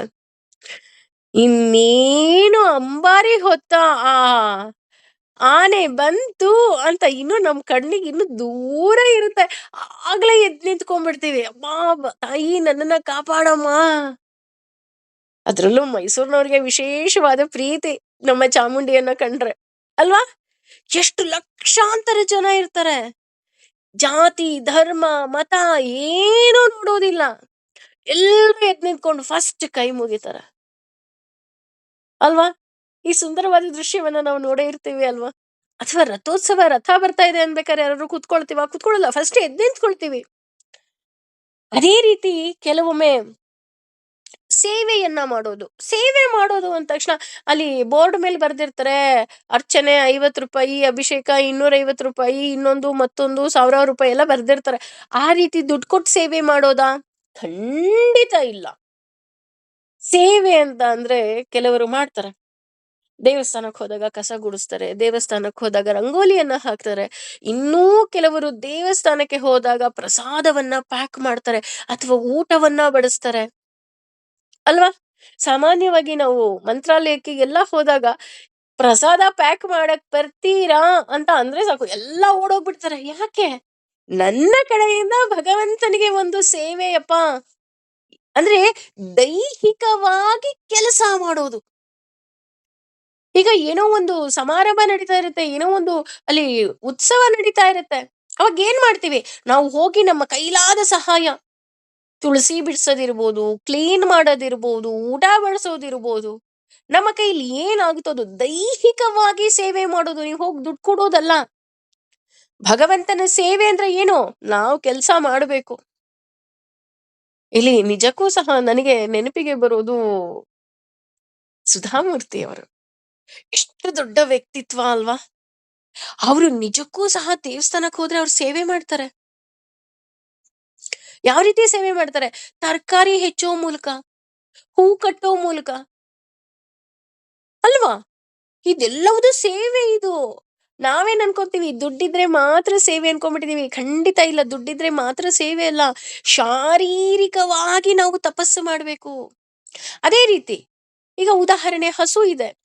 ಹಸುಗೆ ಆಹಾರ ಕೊಡೋದಿರಬಹುದು ಅಥವಾ ಹಸು ತೊಳೆಯೋದಿರಬಹುದು ಅಥವಾ ಈಗ ಕೆಲವು ದೇವಸ್ಥಾನಗಳಲ್ಲಿ ಗೋಶಾಲೆ ಇರುತ್ತೆ. ಗೋಶಾಲೆಯನ್ನ ತೊಳೆಯೋದಿರ್ಬೋದು, ಸಗಣಿ ಬಳಿಯೋದಿರ್ಬೋದು. ಇದೆಲ್ಲವುದೂ ಸಹ ಶಾರೀರಿಕವಾಗಿ ನಾವು ಮಾಡುವಂತಹ ಕಾಯಕ ತಪಸ್ಸು. ಹಾಗೆ ಇನ್ನು ನಾವು ಮನೆಯಲ್ಲಿ ಈಸಿಯಾಗಿ ಹೇಳ್ಬೇಕು ಅಂದ್ರೆ ತುಳಸಿ ಗಿಡ ಇರುತ್ತೆ. ತುಳಸಿ ಗಿಡಕ್ಕೆ ಪ್ರತಿನಿತ್ಯ ನೀರ್ ಹಾಕೋದಿರ್ಬೋದು, ತುಳಸಿ ಗಿಡವನ್ನ ಸುಂದರವಾಗಿ ನೋಡ್ಕೊಳ್ಳೋದಿರ್ಬೋದು. ಯಾಕೆ? ಹಸುವಿನಲ್ಲಿ ಭಗವಂತ ಇದ್ದಾನೆ, ತುಳಸಿಯಲ್ಲಿ ಭಗವಂತ ಇದ್ದಾನೆ ಅಲ್ವಾ? ನಮಿಗ್ ಗೊತ್ತು ಪ್ರತಿಯೊಂದು ವಸ್ತುವಿನಲ್ಲಿ ಭಗವಂತ ಇದ್ದಾನೆ ಅಂತ. ಆ ರೀತಿ ಕಾಯಕವಾಗಿ ನಾವು ಕೆಲಸವನ್ನ ಮಾಡ್ಬೇಕು, ಸೇವೆಯನ್ನ ಮಾಡ್ಬೇಕು. ಇನ್ನು ದ್ವಿಜ. ದ್ವಿಜ ಅಂದ್ರೆ ಬ್ರಾಹ್ಮಣ ಅಂತ ಹೇಳ್ತಾ ಹೋಗ್ತಾರೆ. ಬ್ರಾಹ್ಮಣ ಅಂತ ಅಂದ್ರೆ ಯಾಕೆ ಬ್ರಾಹ್ಮಣರಿಗೆ ದ್ವಿಜ ಅಂತ ಕರೀತಾರಪ್ಪ ಅಂತ ಅಂದ್ರೆ, ನಮ್ಮೆಲ್ಲರಿಗೂ ಗೊತ್ತು ಒಂದು ಹುಟ್ಟು. ಅಂದ್ರೆ ತಾಯಿಯ ಗರ್ಭದಿಂದ ಬಂದಾಗ ನಾವು ಒಂದು ಜನ್ಮವನ್ನ ಪಡಿತಾ ಹೋಗ್ತೀವಿ. ಎರಡನೇದು ಯಾವಾಗ ಗೊತ್ತಾ? ಉಪನಯನ ಸಂಸ್ಕಾರದ ಮೂಲಕ. ಯಾಕೆ ಉಪನಯನ ಸಂಸ್ಕಾರಕ್ಕೆ ಅಷ್ಟೊಂದು ಮಹತ್ವ ಕೊಡ್ತಾರಪ್ಪ ಅಂತ ಅಂದ್ರೆ, ಹಳೇ ಕಾಲದಲ್ಲಿ ಉಪನಯನ ಆದ ತಕ್ಷಣ ಗುರುಗಳ ಬಳಿ ಹೋಗ್ತಾ ಇದ್ರು, ವಿದ್ಯೆ ಕಲಿತಾ ಇದ್ರು, ವಿನಯವನ್ನ ಕಲಿತಾ ಇದ್ರು. ಅಂದ್ರೆ ಉಪನಯನದ ಮೂಲಕ ನಮ್ಗೆ ಇನ್ನೊಂದು ಜನ್ಮ ಸಿಗ್ತಾ ಹೋಗುತ್ತೆ. ಯಾವ ಜನ್ಮ? ನಮ್ಮೆಲ್ರಿಗೂ ಒಂದು ಜನ್ಮ ಇದೆ ತಾಯಿಯ ಗರ್ಭದಿಂದ ಬಂದ ತಕ್ಷಣ. ಇನ್ನೊಂದು, ನಾನು ಭಗವಂತನ ಬಗ್ಗೆ ತಿಳ್ಕೊಳ್ಳೋದ್ರಿಂದ. ಇಲ್ಲಿ ಕೇವಲ ಉಪನಯನ ಸಂಸ್ಕಾರ ಒಂದೇ ತಗೊಳ್ಳೋದು ಬೇಡ, ನಾವು ಭಗವಂತನ ಬಗ್ಗೆ ಅರಿವನ್ನೂ ಸಹ ಸೇರಿಸ್ಕೊಳ್ಳೋಣ. ಯಾಕೆ ಅಂತ ಅಂದ್ರೆ, ಭಗವಂತನ ಬಗ್ಗೆ ತಿಳ್ಕೊಳ್ತಾ ಇದೀವಿ ಅಂದ್ರೆ ನಮ್ಗೆ ಇನ್ನೊಂದು ಜನ್ಮ ಸಿಕ್ಕ ಹಾಗೆ. ನಾವು ಮೊದಲು ಭಗವಂತನ ಬಗ್ಗೆ ತಿಳ್ಕೊಳ್ಳೋದಕ್ಕಿಂತ ಮುಂಚೆ ಅಥವಾ ಆಧ್ಯಾತ್ಮಿಕಕ್ಕೆ ಬರೋದಕ್ಕಿಂತ ಮುಂಚೆ ನಾವು ಹೇಗಿದ್ವಪ್ಪ ಅಂದ್ರೆ ಮೃಗಗಳ ಹಾಗೆ ಇದ್ವಿ. ಚಿಕ್ಕ ಚಿಕ್ಕ ವಿಷಯಕ್ಕೂ ಸಿಟ್ಟು ಮಾಡ್ಕೊಳ್ಳೋದು, ಕೋಪ ಮಾಡ್ಕೊಳ್ಳೋದು, ಕೂಗಾಡೋದು, ಹಾರಾಡೋದು. ಆದ್ರೆ ಭಗವಂತನ ಬಗ್ಗೆ ತಿಳ್ಕೊಳ್ತಾ ತಿಳ್ಕೊಳ್ತಾ ತಿಳ್ಕೊಳ್ತಾ ಹೇಗಾದ್ವಿ ಅಂದ್ರೆ ಆ ಮೃಗ ನಾಶ ಆಗ್ತಾ ಹೋಯ್ತು. ಆ ಅಸುರ ಏನಿದ್ದ ಅವನನ್ನ ಭಗವಂತ ಸಂಹಾರ ಮಾಡ್ತಾ ಹೋದ. ಯಾವ ರೀತಿ? ನಾವು ಭಗವಂತನ ಬಗ್ಗೆ ತಿಳ್ಕೊಳ್ತಾ ತಿಳ್ಕೊಳ್ತಾ ಸೌಮ್ಯ ಆಗ್ತಾ ಹೋದ್ವಿ. ನಮ್ಮ ಮುಖದಲ್ಲಿ ಒಂದು ನಗು ಬರ್ತಾ ಹೋಯ್ತು ಅಲ್ವಾ? ಅದಕ್ಕೆ ಇದು ಎರಡನೇ ಜನ್ಮ ಅಂತ ಅಂದಿದ್ದು. ಇದಕ್ಕೆ ಮರುಹುಟ್ಟು. ಯಾವ ರೀತಿ ಮರುಹುಟ್ಟು ಅಂದ್ರೆ ಜ್ಞಾನದಿಂದ ಮರುಹುಟ್ಟನ್ನ ಪಡಿತೀವಿ. ಯಾರು ಜ್ಞಾನದಿಂದ ಮರುಹುಟ್ಟು ಪಡಿತಾರೋ, ಯಾರು ದೇವರ ಬಗ್ಗೆ ತಿಳಿದ ಶಕ್ತಿ ಇರ್ತಾರೋ ಅವರಿಗೆ ಗೌರವ ಸಲ್ಲಿಸುವ ಮೂಲಕ ನಾವು ದೇಹವನ್ನ ದಂಡಿಸ್ಬೇಕು. ಇವು ಇಲ್ಲಪ್ಪ ಅವ್ರು ದೇವ್ರ ಬಗ್ಗೆ ತಿಳ್ಕೊಂಡಿದ್ದಾರೆ, ಅವ್ರಿಗೊಂದು ನಮಸ್ಕಾರ ಮಾಡ್ಬೇಕು. ನಮಸ್ಕಾರ ಅಂದ್ರೆ ಕಾಲಿಗೆ ಬೀಳ್ಬೇಕು ಅಂತಾನೆ ಇಲ್ಲ, ಮನಸ್ಫೂರ್ತಿಯಾಗಿ ನಮಸ್ತೆ, ನಿಮ್ಮನ್ನ ನೋಡಿದ್ರೆ ಖುಷಿ ಆಯ್ತು. ಈಗ ರಾಘವೇಂದ್ರ ಸ್ವಾಮಿಗಳಿರಬಹುದು ಅಥವಾ ಹಲವಾರು ಗುರುಗಳಿರಬಹುದು, ಅವ್ರುಗಳು ಬಂದ ತಕ್ಷಣ ನಾವು ನಮಸ್ಕಾರ ಮಾಡ್ತೀವಿ. ಯಾಕೆ ನಮಸ್ಕಾರ ಮಾಡ್ತೀವಿ? ಅವರ ದೇಹಕ್ಕಲ್ಲ, ಅವರ ವಯಸ್ಸಿಗಲ್ಲ. ಅವರು ಭಗವಂತನ ಬಗ್ಗೆ ತಿಳ್ಕೊಂಡಿದ್ದಾರೆ, ಅದಕ್ಕೋಸ್ಕರ ನಾವು ನಮಸ್ಕಾರವನ್ನ ಮಾಡ್ಬೇಕು. ಮೂರನೇದು ಗುರುಗಳು. ಗುರುಗಳು ಅಂತ ಅಂದ್ರೆ ಒಂದು ಪಾಠ ಹೇಳ್ಕೊಟ್ಟವ್ರು ಇರಬಹುದು, ಅಥವಾ ಭಗವಂತನ ಬಗ್ಗೆ ತಿಳಿಸಿದವ್ರು ಇರಬಹುದು, ಅಥವಾ ನಿಮ್ಮ ಜೀವನದಲ್ಲಿ ಕಷ್ಟ ಬಂದಾಗ ಮಾರ್ಗದರ್ಶನ ನೀಡಿದಂತಹವರಿರ್ಬಹುದು. ನಮ್ಮ ಹೆತ್ತ ತಂದೆ, ತಾಯಿ, ಗುರು ಹಿರಿಯರು. ಅಷ್ಟೇ ಅಲ್ಲ, ಗುರುಗಳು ಅಂದ್ರೆ ಯಾರು ಅಂತ ಅಂದ್ರೆ ವಯಸ್ಸಿನಲ್ಲಿ ಅವರು ಯಾವ ವಯಸ್ಸಿನಲ್ಲಿ ಇರ್ತಾರೋ ಗೊತ್ತಿಲ್ಲ, ಆದ್ರೆ ಸನ್ಮಾರ್ಗವನ್ನ ತೋರಿಸುವವರು. ಗುರುಗಳು ಅಂತ ತಕ್ಷಣ ದೇವ್ರ ಬಗ್ಗೆ ಹೆದರಿಕೆ ಬರ್ಸೋರಲ್ಲ, ನಿಮ್ಮನ್ನ ದೇವರ ಬಳಿ ಕರೆದುಕೊಂಡು ಹೋಗೋರು. ಬನ್ನಿ ದೇವ್ರನ್ನ ಪ್ರೀತಿಸಿ ಅಂತ ನಿಮಗೆ ಯಾರು ಹೇಳ್ತಾರಲ್ಲ, ಅವರು ನಿಜವಾದ ಗುರುಗಳು ಅಂತ ಹೇಳ್ತಾ ಹೋಗ್ತಾರೆ. ಯಾಕೆ ನಾನು ಈ ಮಾತನ್ನ ಹೇಳ್ತೀನಿ ಅಂತ ಅಂದ್ರೆ, ಗುರುಗಳಿಗೆ ನಾವು ದೇಹವನ್ನ ದಂಡಿಸ್ಬೇಕಂತ. ಈಗ ಇಲ್ಲ ಬಿಡಿ ಅದು. ಮೊದಲೆಲ್ಲ ಗುರುಕುಲದ ಪದ್ಧತಿ ಇತ್ತು. ನಾನು ಆಗ್ಲೇ ಹೇಳಿದ ಹಾಗೆ ಉಪನಯನ ಸಂಸ್ಕಾರ ಮಾಡುತ್ತಿದ್ದ ಹಾಗೆ ಅವನು ಮಹಾರಾಜನಾದ್ರೂ ಸರಿ, ಸಾಮಾನ್ಯ ವ್ಯಕ್ತಿ ಆದ್ರೂ ಸರಿ, ಅವನು ಗುರುಕುಲಕ್ಕೆ ಹೋಗ್ತಿದ್ದ. ರಾಮಚಂದ್ರನು ಸಹ ಗುರುಕುಲಕ್ಕೆ ಹೋಗಿದ್ದ. ಗುರುಕುಲಕ್ಕೆ ಹೋದಾಗ ಅಲ್ಲಿ ಅವರು ಗುರುಗಳು, ಬಾಪ್ಪ ನಾನು ನಿನಗೆ ಪಾಠ ಹೇಳ್ಕೊಡ್ತೀನಿ ಅಂತ ಎಲ್ಲ ವಿದ್ಯೆಯನ್ನ ಅವರು ದಾರೆ ಎರ್ಕೊಡ್ತಿರ್ಲಿಲ್ಲ. ಮತ್ತೇನ್ ಮಾಡೋರು? ಅಲ್ಲಿ ಹಸು ಇತ್ತು ಅಂದ್ರೆ ಹೋಗು ಕಾಡಿಗೆ ಹೋಗಿ ಮೇಯಿಸ್ಕೊಂಬ ಅಂತ ಅನ್ನೋರು. ಗುರುಕುಲವನ್ನ ಸ್ವಚ್ಛ ಮಾಡು ಅನ್ನೋರು. ಗುರುಗಳ ಕೆಲಸವನ್ನ ಮಾಡ್ಬೇಕಾಗಿತ್ತು. ಗುರು ಮಾತೆ ಏನೆಲ್ಲ ಆದೇಶ ಕೊಡ್ತಾರೆ ಆ ಕೆಲಸವನ್ನ ಮಾಡ್ಬೇಕಾಗಿತ್ತು. ಉದಾಹರಣೆ, ಹೋಗು ನೀನ್ ಕಾಡಿಗೆ ಹೋಗಿ ಕಟ್ಗೆ ತಗೊಂಬ ಅಂದ್ರೆ ಕಟ್ಗೆ ತಗೊಂಬರ್ಬೇಕಾಗಿತ್ತು. ಈ ರೀತಿಯಾದಂತಹ ಗುರುಗಳ ಸೇವೆಯನ್ನ ಮಾಡ್ಬೇಕಾಗಿತ್ತು. ಅದು ಒಂದು ಸಲ, 2 ಸಲ, 3 ಸಲ ಅಲ್ಲ, ವರ್ಷಾನುಗಟ್ಟಲೆ. ಅವನು ಆದ್ರೂ ಸಹ ತಾಳ್ಮೆಯಿಂದ ಕೇಳ್ತಾ ಇದ್ದ. ಯಾಕೆ ಅಂತಂದ್ರೆ ಗುರುಗಳು ಇವತ್ತಲ್ಲ ನಾಳೆ ನನಗೆ ಉಪದೇಶವನ್ನ ಮಾಡ್ಬೋದು, ನನಗೆ ವಿದ್ಯೆಯನ್ನ ಕಲಿಸ್ಬೋದು ಅಂತ. ಯಾವಾಗ ಗುರುಗಳಿಗೆ ಹೌದು ಇವನು ನಿಜವಾಗ್ಲೂ ಸೇವೆ ಮಾಡ್ತಾ ಇದ್ದಾನೆ ಅಂತ ಅನ್ನಿಸಿತ್ತು, ಆಗ ಅವರು ಅವನಿಗೆ ವಿದ್ಯೆಯನ್ನ ದಾನ ಮಾಡ್ತಾ ಇದ್ರಂತೆ. ಯಾಕೆ ಅಂತ ಅಂದ್ರೆ, ದಾನ ಅಂದ್ರೆ ಅರ್ಹರಿಗೆ ದಾನ ಮಾಡಬೇಕು, ಎಲ್ರಿಗೂ ವಿದ್ಯಾದಾನ ಅಲ್ಲ. ಇವಾಗ ಹೇಗಾಗೋಗಿದೆ ಅಂದ್ರೆ, ನೀನ್ ದುಡ್ಡು ಕೊಟ್ರೆ ವಿದ್ಯಾದಾನ, ನಿನಗ್ ಬುದ್ಧಿ ಇದೆಯಾ ಇಲ್ವಾ ಅದೆಲ್ಲ ಇಲ್ವೇ ಇಲ್ಲ. ಮೊದ್ಲೆಲ್ಲ ಆ ಅಂದ್ರೆ ಈಗ ನಮ್ಮ 90s ಕಿಡ್ಸ್ ನ ನೋಡ್ಕೊಂಡಾಗ ಯಾರು ಫಸ್ಟ್ ಕ್ಲಾಸ್ ಬರ್ತಿದ್ರು ಅವ್ರಿಗೆ ಮಾತ್ರ ಸೈನ್ಸ್ ಸಿಗ್ತಾ ಇತ್ತು. ಸ್ವಲ್ಪ ಕಮ್ಮಿ ಮಾರ್ಕ್ಸ್ ಬಂದ್ರೆ ಅವರೆಲ್ಲ ಕಾಮರ್ಸಿಗೆ ಹೋಗ್ತಿದ್ರು. ಇನ್ನೂ ಕಮ್ಮಿ ಮಾರ್ಕ್ಸ್ ಬಂದವರು ಯೂಶಲಿ ಆರ್ಟ್ಸ್ ಅಲ್ವಾ? ಇವಾಗ ಹಂಗಲ್ಲ, ನೀನ್ ಜಸ್ಟ್ ಪಾಸ್ ಹೋದ್ರು ನೀನು ಚೆನ್ನಾಗಿ ದುಡ್ಡು ಕಟ್ಟೋ ಶಕ್ತಿ ಇದೆಯಾ, ಬಾ ನಿನಗೆ ಸೈನ್ಸ್ ಸೀಟ್ ಕೊಡ್ತೀವಿ ಅಂತ ಕರೀತಾರೆ. ಆದ್ರೆ ಗುರುಕುಲದಲ್ಲಿ ಹಾಗಿರ್ಲಿಲ್ಲ. ಗುರುಕುಲದಲ್ಲಿ ಹೇಗಿತ್ತು ಅಂತ ಅಂದ್ರೆ, ನೀನು ದೇಹವನ್ನ ದಂಡಿಸ್ತೀಯಾ, ನಿಜವಾಗ್ಲೂ ನಿನಗೆ ವಿದ್ಯೆ ಕಲಿಯೋ ಅರ್ಹತೆ ಇದೆಯಾ, ಆಗ ಮಾತ್ರ ನಾನು ನಿನಗೆ ವಿದ್ಯೆಯನ್ನ ದಾನ ಮಾಡ್ತೀನಿ. ಅದಕ್ಕೆ ಹೇಳೋದು ಅರ್ಹರಿಗೆ ದಾನ ಮಾಡಬೇಕು. ಈ ರೀತಿ ಗುರುಕುಲ ಇಸ್ ಜಸ್ಟ್ ಎಕ್ಸಾಂಪಲ್ ಅಷ್ಟೇನೆ. ಹಾಗೆ ಗುರುಪ್ರಜ್ಞಾ ಅಂದ್ರೆ ದೇವರ ಅನುಭವ ಇರುವರು. ದೇವರ ಬಗ್ಗೆ ಅನುಭವ ಇರ್ಬೇಕು. ದೇವ್ರ ಬಗ್ಗೆ ಹೇಳೋರ್ಗೆಲ್ಲ ಅನುಭವ ಇರೋದಿಲ್ಲ ರೀ. ದೇವ್ರ ಬಗ್ಗೆ ಕೇಳೋರ್ಗೆಲ್ಲ ದೇವ್ರ ಬಗ್ಗೆ ಅನುಭವ ಇರೋದಿಲ್ಲ. ದೇವರು ಅನ್ನೋ ಅನುಭವ ಯಾವಾಗ ಇರುತ್ತೆ, ಆಗ ನಮಗೆ ಅಂತಹವರಿಗೆ ನೀನು ಬೆಲೆ ಕೊಡಬೇಕು ಅಂತ ಹೇಳ್ತಾ ಹೋಗ್ತಾರೆ. ಹಾಗೆ ಶೌಚ ಶೌಚ ಅಂತ ಇಲ್ಲಿ ಹೇಳ್ತಾ ಇರೋದು ಶರೀರದ ಶೌಚ ಅಂದ್ರೆ ಕ್ಲೀನ್ನೆಸ್. ನಿನ್ನ ದೇಹವನ್ನ ನೀನು ಶುದ್ಧವಾಗಿ ಇಟ್ಕೋಬೇಕು, ನಿನ್ನ ಮನೆಯನ್ನ ನೀನು ಶುದ್ಧವಾಗಿ ಇಟ್ಕೋಬೇಕು. ಇದೆಲ್ಲ ಕಾಯಕವಾಗಿ ಅಂದ್ರೆ ಶರೀರದಿಂದ ನಾವು ಮಾಡುವಂತಹ ಸೇವೆ. ಯಾಕೆ ನಾನು ಶರೀರವನ್ನ ಕ್ಲೀನ್ ಮಾಡ್ಕೋಬೇಕು? ಯಾಕೆ ದಿನ ಸ್ನಾನ ಮಾಡ್ಬೇಕು? ನಾನು ದಿನ ಸ್ನಾನ ಮಾಡಲ್ಲ ಕಣ್ರಿ. ಇಲ್ಲ, ನೀನು ಸ್ನಾನ ಮಾಡ್ಲೇಬೇಕು. ಶುಚಿತ್ವವಾಗಿರ್ಬೇಕು, ಕ್ಲೀನ್ ಆಗಿರ್ಬೇಕು. ಯಾಕೆ ಅಂದ್ರೆ ಆ ನಿನ್ನ ಶರೀರದಲ್ಲಿ ನಿನ್ನ ಭಗವಂತ ಬಂದು ಕೂತ್ಕೊಂಡಿದ್ದಾನೆ. ನೀನ್ ಬದುಕಿದ್ಯಾ, ನೀನ್ ಜೀವಂತವಾಗಿದ್ಯಾ ಅಂದ್ರೆ ಪ್ರತಿನಿತ್ಯ ನೀನು ಸ್ನಾನವನ್ನ ಮಾಡು, ಕ್ಲೀನ್ ಆಗಿರು, ಉಗುರು ಕಟ್ಟು ಮಾಡು, ಕೂದಲನ್ನ ಕಟ್ ಮಾಡು, ಗಂಡಸರಾದ್ರೆ ಶೇವ್ ಮಾಡು, ನಿನ್ನನ್ನ ನೀನು ಸುಂದರವಾಗಿ ಇಟ್ಕೋ, ನಿನ್ನ ದೇಹವನ್ನ ಸುಂದರವಾಗಿ ಇಟ್ಕೋ. ಯಾಕೆ ಇಟ್ಕೋಬೇಕು? ನೀನಿನ್ನು ಬದುಕಿದೀಯ ಅದಕ್ಕೆ. ಶುಚಿತ್ವ, ಕ್ಲೀನ್ನೆಸ್, ಈ ದೇಹ ಸೇವೆ ದೇಹದಿಂದ ಮಾಡೋದು ಅಂತ ಹೇಳ್ತಾ ಹೋಗ್ತಾರೆ. ಅಂದ್ರೆ ಕೇವಲ ಹಣದಿಂದ ಅಲ್ಲ.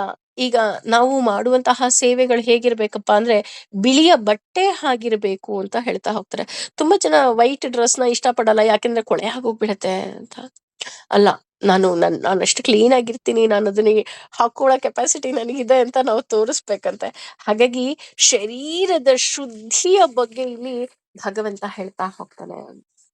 ಹಾಗೆ ಆರ್ಜವಂ, ಆರ್ಜವಂ ಅಂದ್ರೆ ನೇರವಾಗಿ ಇರಬೇಕು. ಅಂದ್ರೆ ನೇರವಾಗಿ ಇರಬೇಕು ಅಂದ್ರೆ ಒಳಗೊಂದು ಹೊರಗೊಂದು ಮಾತಾಡೋದಲ್ಲ. ನಮ್ಮ ಮನಸ್ಸಿನಲ್ಲಿ ಏನಿರುತ್ತೋ ಅದೇ ರೀತಿ ನಾವು ಮಾತನಾಡಬೇಕು. ಶರೀರದ ತಪಸ್ಸು,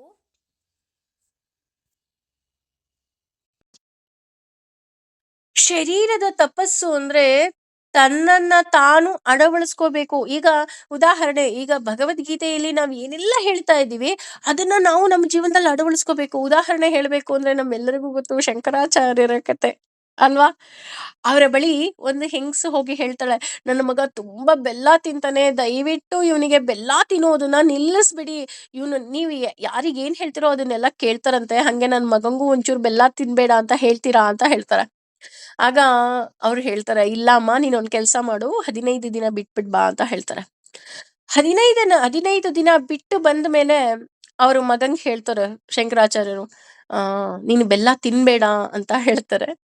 ಆಗ ಆ ಹುಡುಗ ಬಿಟ್ಬಿಡ್ತಾನಂತೆ. ಆ ಹೆಂಗಸಿಗೆ ಆಶ್ಚರ್ಯ ಆಗತ್ತೆ, ಅಯ್ಯೋ ಶಿವನೇ, ಈ ಮಾತನ್ನ ಅವತ್ತೇ ಹೇಳ್ಬೋದಿತ್ತಲ್ವಾ, ಇಷ್ಟು ದಿನ ಯಾಕೆ ತಗೊಂಡ್ರು ಇವರು ಅಂತ.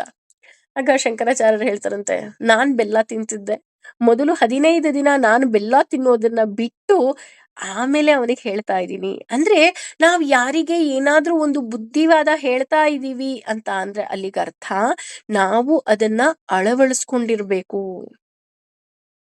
ಜಾಸ್ತಿ ಮಾತಾಡ್ಬೇಡಿ ಅಂದ್ರೆ ಮೊದ್ಲು ನಾವು ಜಾಸ್ತಿ ಮಾತಾಡ್ಬಾರ್ದು. ಕ್ಲೀನ್ ಆಗಿರಿ ಅಂದ್ರೆ ನಾನು ಮೊದ್ಲು ಕ್ಲೀನ್ ಆಗಿರ್ಬೇಕು. ಈ ರೀತಿ ಅಂದ್ರೆ ನಾವು ಯಾವುದನ್ನ ಮಾಡ್ತೀವಿ ಅದನ್ನ ಹೇಳ್ಬೇಕು, ಯಾವುದನ್ನ ಹೇಳ್ತೀವಿ ಅದನ್ನ ಅಳವಡಿಸ್ಕೋಬೇಕು. ಈಗ ಅಪ್ಪ ಅಮ್ಮ ಏನೋ ಒಂದು ಕೆಲಸ ಮಾಡಬೇಡಿ ಅಂದ್ರೆ ಅಪ್ಪ ಅಮ್ಮ ಕೆಲಸ ಮಾಡಿರ್ಬಾರ್ದು. ಈ ರೀತಿ ಬ್ರಹ್ಮಚರ್ಯ ಅಂದ್ರೆ ನಮ್ಮ ಈ ದೇಹವನ್ನ ದೇವರ ಕಡೆ ಕರ್ಕೊಂಡು ಹೋಗ್ಬೇಕು, ಇಂದ್ರಿಯ ನಿಗ್ರಹವನ್ನ ಮಾಡ್ಬೇಕು. ಇಲ್ಲಿ ಬ್ರಹ್ಮಚರ್ಯ ಅಂದ್ರೆ ಈಗ ನಾನು ದೈಹಿಕವಾಗಿ ಹೇಳ್ತಾ ಇರೋದು ಅಂದ್ರೆ ನಾವು ಪರಸ್ತ್ರೀಯರನ್ನ ನೋಡೋದಾಗ್ಲಿ ಅಥವಾ ಪರಪುರುಷರನ್ನ ನೋಡೋದಾಗ್ಲಿ ಅದು ಯಾವ ಕೆಲಸವನ್ನ ಮಾಡಬಾರ್ದು. ನಮ್ಮ ಇಂದ್ರಿಯ ನಿಗ್ರಹದ ಕಡೆ ನಾವು ಗಮನ ಹರಿಸಿರ್ಬೇಕು. ಹಾಗೆ ಅಹಿಂಸಾಚ, ಅಹಿಂಸಾಚ ಅಂತ ಅಂದ್ರೆ ನಾನು ಯಾರಿಗೂ ಸಹ ಹಿಂಸಿಸಬಾರ್ದು. ಹೊಡಿಯೋದು, ಬಡಿಯೋದು, ಪರ್ಚೋದು, ಕಚ್ಚೋದು ಯಾವುದನ್ನು ಮಾಡಬಾರ್ದು ಅಂತ ಹೇಳ್ತಾ ಹೋಗ್ತಾರೆ. ಹಾಗೇನೆ ತಪ ಉಚ್ಯತೆ, ಇದು ಶಾರೀರಿಕವಾಗಿ ನಾನು ಮಾಡುವಂತಹ ತಪಸ್ಸು. ಒಂದು ಶರೀರವನ್ನ ಕ್ಲೀನ್ ಆಗಿ ಇಟ್ಕೋಬೇಕು, ನಾನು ಒಳಗೊಂದು ಹೊರಗೊಂದು ಇರಬಾರ್ದು. ಅದೇ ರೀತಿ ಬ್ರಹ್ಮಚರ್ಯವನ್ನ ಪಾಲನೆ ಮಾಡಬೇಕು. ಈ ರೀತಿ ಎಲ್ಲ ನಾನು ಶಾರೀರಿಕವಾಗಿ ತಪಸ್ಸನ್ನ ನೋಡಿ, ಇದೆಲ್ಲ ತಪಸ್ಸು. ಪ್ರತಿನಿತ್ಯ ಎದ್ದು ಬೆಳಗ್ಗೆ ಎದ್ದೇಳ್ತಿದ್ದ ಹಾಗೆ ನೀನು ಸ್ನಾನ ಮಾಡ್ತೀಯ, ಫಸ್ಟ್ ಕೆಲ್ಸ ಅದು ತಪಸ್ಸಿಗೆ ಈಕ್ವಲ್ ಅಂತ. ನೀನು ಶುಚಿಯಾಗಿದ್ಯಾ, ನೀನ್ ಕ್ಲೀನ್ ಆಗಿದ್ಯಾ, ನಿನ್ನ ಮನೆಯನ್ನ ಶುದ್ಧಿಯಾಗಿಡ್ಕೊಂಡಿದ್ಯಾ, ಇದು ತಪಸ್ಸು. ಎಷ್ಟು ಸುಂದರವಾಗಿ ನಮ್ಮ ದಿನನಿತ್ಯದ ಕೆಲಸಗಳನ್ನ ಭಗವಂತ ತಪಸ್ಸಿಗೆ ಹೋಲಿಸ್ತಾ ಇದ್ದಾನೆ ನೋಡಿ ಅಲ್ವಾ.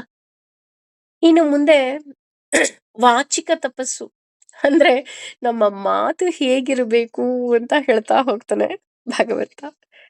ನಾವು ಮಾತಾಡೋದು ತಪಸ್ಸಿದ್ದ ಹಾಗಂತೆ. ಹಾಗಿದ್ರೆ ಆ ತಪಸ್ಸು ಹೇಗಿರುತ್ತೆ? ಆ ತಪಸ್ಸು ತುಂಬಾ ಸುಂದರವಾಗಿದೆ.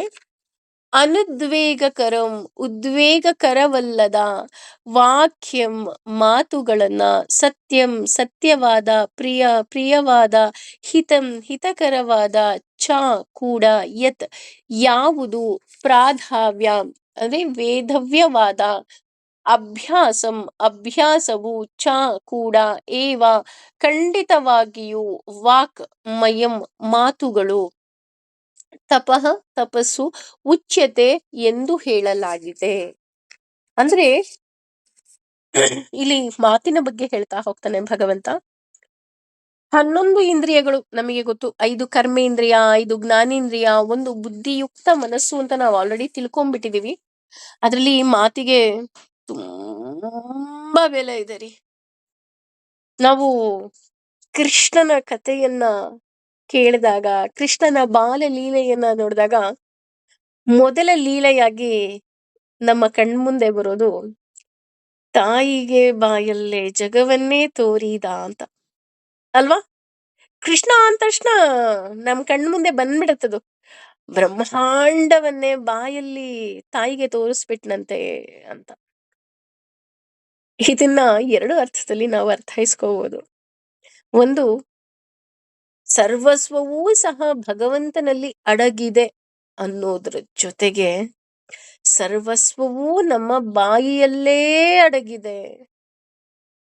ಯಾಕೆ ಸರ್ವಸ್ವವೂ ಬಾಯಿಯಲ್ಲಿ ಅಡಗಿದೆ? ಒಂದು, ಈ ಬಾಯಿಯಿಂದ ನಾವು ಆಹಾರವನ್ನ ಸ್ವೀಕಾರ ಮಾಡ್ತೀವಿ. ನನ್ನ ಆರೋಗ್ಯ, ನನ್ನ ದೇಹ ಹೇಗಿದೆ ಎಲ್ಲವುದೂ ಸಹ ಇದ್ರಲ್ಲಿ ಅಡಗಿದೆ ಅಲ್ವಾ? ಆಹಾರವೇ ಆರೋಗ್ಯ. ನೀನು ಯಾವ ರೀತಿ ಆಹಾರ ತಿಂತೀಯ ಅದ್ರ ಮೇಲೆ ಡಿಪೆಂಡ್. ಇನ್ನೊಂದು, ಈ ಬಾಯಿಯಿಂದ ಹೊರಗಡೆ ಬರೋದು ಯಾವುದು? ಮಾತು. ತುಂಬಾ ಸ್ಟ್ರಾಂಗ್ ವೆಪನ್ ಅಂತಾನೆ ಹೇಳ್ಬೋದಪ್ಪ. ಯಾರನ್ನ ಹೇಗೆ ಬೇಕಾದ್ರೂ ಇದು ಮಾಡ್ಬಿಡುತ್ತೆ. ನಾವ್ ಯಾರನ್ನೋ ಕೊಲ್ಬೇಕು ಅಂದ್ರೆ ಚಾಕು, ಚೂರಿ, ಗನ್ನು ಗಿನ್ನು ಏನು ಬೇಡ. ದಿನಾ ಒಬ್ಬ ವ್ಯಕ್ತಿಗ್ ದಿನಾ ಬೈತಾ ಇರಿ, ಅವನು ಒಂದಲ್ಲ ಒಂದು ದಿನ ಆ ಮಾತಿನಿಂದಲೇ ಸತ್ತು ಹೋಗ್ಬಿಡ್ತಾನೆ ಅಲ್ವಾ? ನಾವು ಪ್ರೀತಿಸೋದು, ನಾವು ದ್ವೇಷಿಸೋದು, ನಾವು ಹೇಗಿದ್ದೀವಿ ಅಂತ ತೋರ್ಸೋದು ಈ ನಮ್ಮ ಮಾತು. ಮಾತು, ಅದರಲ್ಲೂ ನಮ್ಮ ಮಾತು ಏನಿದೆ ಅದು ಯಾರಿಗೂ ಸಹ ಉದ್ವೇಗ ಬರಿಸ್ಬಾರ್ದು. ಹಾ, ಇವ್ರು ಹೇಳಿದ್ರು ಹೋಗ್ತೀನಿ, ಬಡದ್ ಬಿಡ್ತೀನಿ, ಹೊಡೆದು ಬಿಡ್ತೀನಿ, ಚಚ್ಚು ಬಿಡ್ತೀನಿ, ಈ ರೀತಿ ಉದ್ವೇಗವಾದ ಮಾತಿರಬಾರ್ದು. ನಮ್ಮ ಮಾತು ಶಾಂತವಾಗಿರ್ಬೇಕು. ಇನ್ನೊಂದು, ಭಯ ಬರಿಸೋ ಹಾಗಿರ್ಬಾರ್ದು. ಹೇಗೆ ಅಂತ ಅಂದ್ರೆ, ಈಗ ನೋಡಿ, ಈಗ ಎಕ್ಸಾಂಪಲ್ ಹೇಳ್ತಾ ಇರೋದು, ನಾವು ಮೊನ್ನೆ ಯಾವ್ದೋ ಒಂದು ದೇವಸ್ಥಾನಕ್ಕೆ ಹೋಗಿದ್ವಿ. ದೇವಸ್ಥಾನಕ್ಕೆ ಹೋದಾಗ ಅಲ್ಲಿ ಒಬ್ಬ ವ್ಯಕ್ತಿ ಇದ್ದ. ಆ ವ್ಯಕ್ತಿ ಮಾತು ಹೇಗಿತ್ತು ಅಂತ ಅಂದ್ರೆ, ಪಾಪ ಮೊದ್ಲೇ ಹೆಣ್ಮಕ್ಳು ಆರಾಮಾಗಿ ಟ್ರಿಪ್ ಹೋಗಿದ್ರು ಎಂಜಾಯ್ ಮಾಡ್ಬೇಕಂತ. ಆ ವ್ಯಕ್ತಿ ಹೇಳಿದ ಮಾತು ಹೇಗೆ ಅಂದ್ರೆ, ನೀವ್ ಈಗ್ಲೇ ಈ ಎಳ್ಬತ್ತಿ ತಗೊಂಡು ಹಚ್ಬಿಡ್ಬೇಕು, ಮಾಡ್ಬಿಡ್ಬೇಕು. ಎಷ್ಟೋ ಜನ ಇಷ್ಟ ಇಲ್ಲ ಅಂದ್ರು ಆ ವ್ಯಕ್ತಿಗೆ ಹೇಳಿದ ಮಾತಿಗೆ ಭಯ ಪಡ್ಕೊಂಡು ಎಳ್ಬತ್ತಿ ಹಚ್ಚಿದಂತಹ ಎಕ್ಸಾಂಪಲ್ಸ್ ಇದೆ.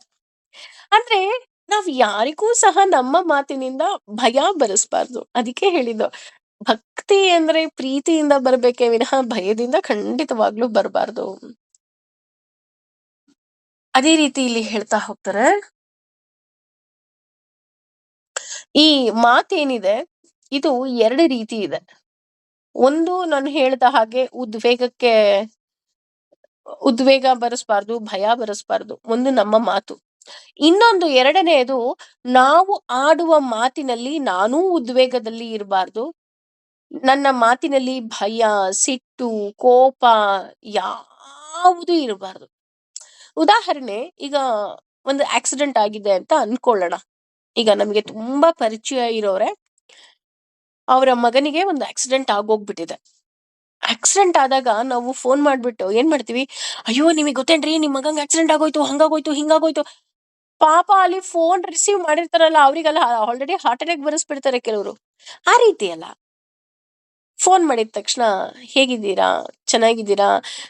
ಸ್ವಲ್ಪ ನೀವು ಫ್ರೀ ಮಾಡ್ಕೊಂಡು ಇಂಥ ಹಾಸ್ಪಿಟ್ಲಿಗೆ ಬನ್ನಿ ಅಂತ ಹೇಳ್ಬೇಕು. ಯಾಕೆ ಅಂತಂದ್ರೆ, ಏನು ಗಾಬರಿ ಪಡ್ಕೋಬೇಡಿ, ಏನು ಅಂತ ತೊಂದ್ರೆ ಆಗಿಲ್ಲ. ಜಸ್ಟ್ ನಿಮ್ ಮಗಂಗ್ ಒಂದ್ ಸ್ವಲ್ಪ ಪೆಟ್ಟಾಗಿದೆ, ಅದಕ್ಕೆ ಹಾಸ್ಪಿಟ್ಲಿಗೆ ಅಡ್ಮಿಟ್ ಮಾಡಿದ್ದೀವಿ ಅಷ್ಟೇನೆ. ನೀವು ಬನ್ನಿ, ನೋಡಿ, ಹೆದರ್ಕೊಳ್ಳೋ ಅಂಥದ್ದೇನೂ ಇಲ್ಲ. ನಿಮ್ ಮಗ ಮಾತಾಡ್ತಿದ್ದಾನೆ, ಕಣ್ ಬಿಟ್ಟಿದ್ದಾನೆ, ಈ ರೀತಿಯಾಗಿ ನಾವು ಹೇಳ್ಬೇಕೇ ವಿನಃ, ಅಯ್ಯೋ ನಿಮ್ ಮಗ ICU ಇದ್ದಾನೆ, ಆಗ್ಲೇ ರಕ್ತ ಹೋಗ್ಬಿಟ್ಟಿದೆ, ಇನ್ನೊಂದು ಹೋಗ್ಬಿಟ್ಟಿದೆ, ಮತ್ತೊಂದು ಹೋಗ್ಬಿಟ್ಟಿದೆ ಅಂತ ಅವ್ರಿಗೆ ಫೋನಲ್ಲೇ ಫುಲ್ ಎಕ್ಸ್ಪ್ಲೈನ್ ಮಾಡ್ತಾ ಇದ್ರೆ ಅವ್ರು ಬರ್ಲಿಕ್ಕಾಗತ್ತಾ? ಅಟ್ಲೀಸ್ಟ್ ನಾವ್ ಅವ್ರನ್ನ ಕರೆ ಅಂದ್ರೆ ಅವ್ರು ಬಂದ ಮೇಲೆ ಆಮೇಲೆ ಕೂರಿಸ್ಕೊಂಡು ಅಲ್ಲಿ ಏನಾಗಿದೆಯೋ ಆ ನಿಜ ಸಂಗತಿ ಹೇಳಿದ್ರೆ ಆಗತ್ತೆ. ಇದಕ್ಕೆ ಇನ್ನೂ ಒಂದ್ ಹೇಳ್ಬೇಕು ಅಂತ ಅಂದ್ರೆ, ಇವಾಗ ಬಿಡಿ, ಈಗ ಫೋನ್ಗಳಿದೆ, ಮೆಸೇಜಸ್ ಎಲ್ಲಾದ್ರೂ ಟಕಾಟಕ್ ಟಕಾಟಕ್ ಆಗ್ಬಿಡುತ್ತೆ. ಆದ್ರೆ ಮೊದ್ಲೆಲ್ಲ ಇದಿರ್ಲಿಲ್ಲ ರೀ. ಮೊದ್ಲಿದ್ದು ಪೋಸ್ಟ್ ಅಷ್ಟೇ. ಅದ್ರಲ್ಲಿ ಟೆಲಿಗ್ರಾಮ್ ಬರೋದು. ನೆನ್ಪಿದೆ ಅಂತ ಅನ್ಕೊಳ್ತೀನಿ. ಟೆಲಿಗ್ರಾಮ್ ಅಲ್ಲಿ ಯಾರು ಸತ್ ಹೋದ್ರು ಅಂತ ಟೆಲಿಗ್ರಾಮ್ ಕೊಡ್ತಾ ಇರ್ಲಿಲ್ಲ. ಯಾವ ರೀತಿ ಟೆಲಿಗ್ರಾಮ್ ಕೊಡ್ತಾ ಇದ್ರು ಗೊತ್ತಾ? ಫಾರ್ ಎಕ್ಸಾಂಪಲ್ ಯಾರೋ ತಂದೆ ಹೋಗಿದ್ದಾರೆ ಅಂದ್ರೆ, your father is serious, start immediately. ಏಕೆ ಅಂತ ಅಂದ್ರೆ ಒಂದೊಂದು ಪದಕ್ಕೂ ಅಲ್ಲಿ ಹಣ ಇರ್ತಿತ್ತು. ಹಾಗಾಗಿ ಅಷ್ಟೇ. ಅವ್ರು ಸೀರಿಯಸ್ ಆಗಿದ್ದಾರೆ, ಸ್ಟಾರ್ಟ್ ಇಮಿಡಿಯೇಟ್ಲಿ ಅಂತ ಬಂತು ಅಂದ್ರೆ ನಮ್ಗಿಲ್ಲಿ ಗೊತ್ತಾಗೋಗೋದು. ಅಯ್ಯೋ! ಅಪ್ಪ ಹೋಗ್ಬಿಟ್ರು, ಅಮ್ಮ ಹೋಗ್ಬಿಟ್ರು ಅಲ್ವಾ? ಯಾರಿಗಾರು ನೆನ್ಪಿದ್ರೆ ಟೆಲಿಗ್ರಾಮ್ ಎಷ್ಟೊತ್ತಿಗೆ ಬೇಕೋ ಅಷ್ಟೊತ್ತಿಗೆ ಪೋಸ್ಟ್ ಮ್ಯಾನ್ ತಂದ್ಕೊಡ್ತಿದ್ದ. ಟೆಲಿಗ್ರಾಮ್ ಬಂತು ಅಂದ್ರೆ ನಮ್ಗೆಲ್ಲ ಭಯ. ಅಯ್ಯೋ! ಎಲ್ಲಿಂದ ಬಂತು? ಯಾರಿಂದ ಬಂತು? ಹೇಗೆ ಬಂತು? ನೋಡಿ ಆ ಟೆಲಿಗ್ರಾಮಲ್ಲೂ ನಾವ್ ಎಷ್ಟು ಸುಂದರವಾಗಿ ಬರಿತಾ ಇದ್ವಿ. ಅಂದ್ರೆ ಸುಂದರ ಅಂತ ಯಾಕಿಲ್ಲಿ ಹೇಳ್ತಾ ಇದ್ದೀನಿ ಅಂದ್ರೆ, ಆ ಮಾತಲ್ಲಿ ಉದ್ವೇಗ ಇರ್ತಿರ್ಲಿಲ್ಲ. ಸೀರಿಯಸ್, ಸ್ಟಾರ್ಟ್ ಇಮಿಡಿಯೇಟ್ಲಿ ಅಷ್ಟೇ ಇರ್ತಾ ಇದ್ದಿದ್ದು. ಈ ರೀತಿ ನಮ್ಮ ಮಾತಿನಿಂದ ನಾವೂ ಉದ್ವೇಗ ಒಳಪಡಬಾರದು. ಹಾಗೆ ಬೇರೆಯವರಿಗೂ ಸಹ ಉದ್ವೇಗಕ್ಕೆ ಒಳಪಡಿಸಬಾರದು. ಇದು ನಮ್ಮ ಮಾತು ಫಸ್ಟ್ ಸ್ಟೆಪ್. ಎರಡನೇದು ಸತ್ಯ. ಸತ್ಯ ಇದು ತಪಸ್ಸಿಗೆ ಸಮ. ಯಾಕೆ ಅಂತಂದ್ರೆ ಸುಳ್ಳು ಹೇಳೋದಲ್ಲ. ಸತ್ಯ ಹೇಗಿದೆಯೋ ಹಾಗೇ ಹೇಳೋದು. ಸತ್ಯವಾದ ಮಾತನ್ನೇ ಹೇಳ್ಬೇಕು. ಅಷ್ಟಪುಷ್ಪಗಳಲ್ಲಿ ಸತ್ಯದ ಪುಷ್ಪವೂ ಸಹ ಒಂದು ಅಂತ ಹೇಳ್ತಾ ಹೋಗ್ತಾರೆ. ಇನ್ನೊಂದು ಪ್ರೀತಿ ತುಂಬಿರ್ಬೇಕು. ಈಗ ಉದಾಹರಣೆ, ನಮ್ಗೆ ಯಾರೋ ಒಬ್ರು ತುಂಬಾ ಪ್ರೀತಿಯಿಂದ ಅಡಿಗೆ ಮಾಡ್ಕೊಂಡು ತಗೊಂಬಂದ್ ಕೊಟ್ಟಿರ್ತಾರೆ ಅಂತ ಅನ್ಕೊಳ್ಳೋಣ. ಅದು ಆಕ್ಚುಲಿ ಟೇಸ್ಟ್ ಆಗಿರಲ್ಲ. ತುಂಬಾ ಖಾರ ಇರುತ್ತೆ ಅಥವಾ ರುಚಿನೇ ಇರಲ್ಲ. ನಾವ್ ಅವ್ರಿಗೆ ಹೇಳ್ತೀವ, ಎಂತದ್ ತಂದ್ಕೊಟ್ರಿ? ಎಂತದ್ ಊಟ ಬಡಿಸಿದೀರಾ? ಚೆನ್ನಾಗಿಲ್ಲ ಅಂತ ಹೇಳ್ತೀವ? ಇಲ್ಲ. ಪ್ರೀತಿಯಿಂದ ಇಲ್ಲ ತುಂಬಾ ಚೆನ್ನಾಗಿದೆ ಅಂತ ಹೇಳ್ತೀವಿ. ಅಲ್ಲಿಗೆ ಅನ್ಬೋದು, ಇದು ಅಸತ್ಯ ಅಲ್ವಾ? ಇದು ಅಸತ್ಯ ಅಲ್ಲ, ಇದು ಪ್ರೀತಿಯಿಂದ ಹೇಳ್ತಾ ಇದ್ದೀವಿ ಅವ್ರಿಗೆ. ಯಾಕೆಂದ್ರೆ ಆಬ್ವಿಯಸ್ಲಿ ಅವ್ರು ತುಂಬಾ ಪ್ರೀತಿಯಿಂದಾನೇ ಅಡ್ಗೆ ಮಾಡ್ಕೊಂಡ್ ಬಂದಿರ್ತಾರಲ್ವಾ. ಇಲ್ಲಿ ಸುಳ್ಳೆಲ್ಲಿಂದ ಬಂತು? ಅಥವಾ ಒಂದು ಹೆಣ್ಣು ಮಗಳು ತನ್ನ 25 ವರ್ಷದ ಮನೆಯನ್ನ ಬಿಟ್ಟು ಗಂಡನ ಮನೆಗೆ ಬರ್ತಾಳೆ. ಗಂಡನ ಮನೆಗೆ ಬಂದಾಗ ಮೊದಲ ಬಾರಿ ಅಡಿಗೆ ಮಾಡಿದಾಗ ಎಲ್ರೂ ಸಹ ತುಂಬಾ ಚೆನ್ನಾಗಿದೆ ಅಂತಾನೆ ಹೇಳ್ತಾರೆ. ಯಾಕೆ? ಯಾಕೆ ಅಂತಂದ್ರೆ ಆ ಹೆಂಗ್ಸು ಮೊದಲನೇ ಸಾರಿ ನಮ್ಮನೆಗ್ ಬಂದಿದ್ದಾಳೆ. ಅಡಿಗೆ ಮನೆ ಪರಿಚಯನೇ ಇಲ್ಲ. ಹಾಗಾಗಿ ಏನೇ ಮಾಡಿದ್ರು ಸಹ ಅದು ಅವಳು ಪ್ರೀತಿಯಿಂದ ನನ್ನ ಮನೆ ಅನ್ನೋ ಭಾವದಿಂದ ಮಾಡಿದ್ದಾಳೆ ಅಂತ. ಅದಕ್ಕೆ ಸಾಮಾನ್ಯವಾಗಿ ಫಸ್ಟ್ ಟೈಮ್ ಮನೇಲಿ ಅಡಿಗೆ ಮಾಡಿದಾಗ ಅವ್ರಿಗೆ ಏನಾದ್ರು ಒಂದು ಗಿಫ್ಟ್ ಅಂತ ಕೊಡ್ತಾರೆ. ಯಾಕೆ ಅಂತ ಅಂದ್ರೆ ಅವಳಿಗೆ ಖುಷಿ ಆಗ್ಬೇಕು ಅಂತ. ಈ ರೀತಿ ನಮ್ಮ ಮಾತು ಪ್ರಿಯವಾಗಿರ್ಬೇಕು.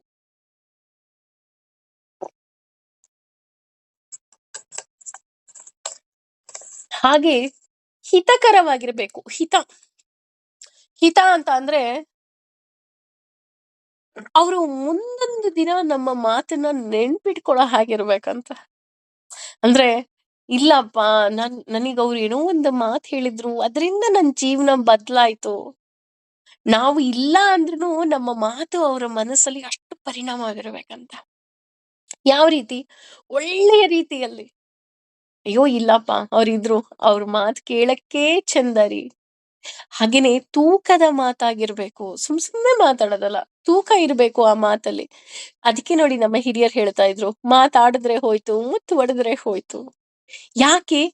Be careful about your words.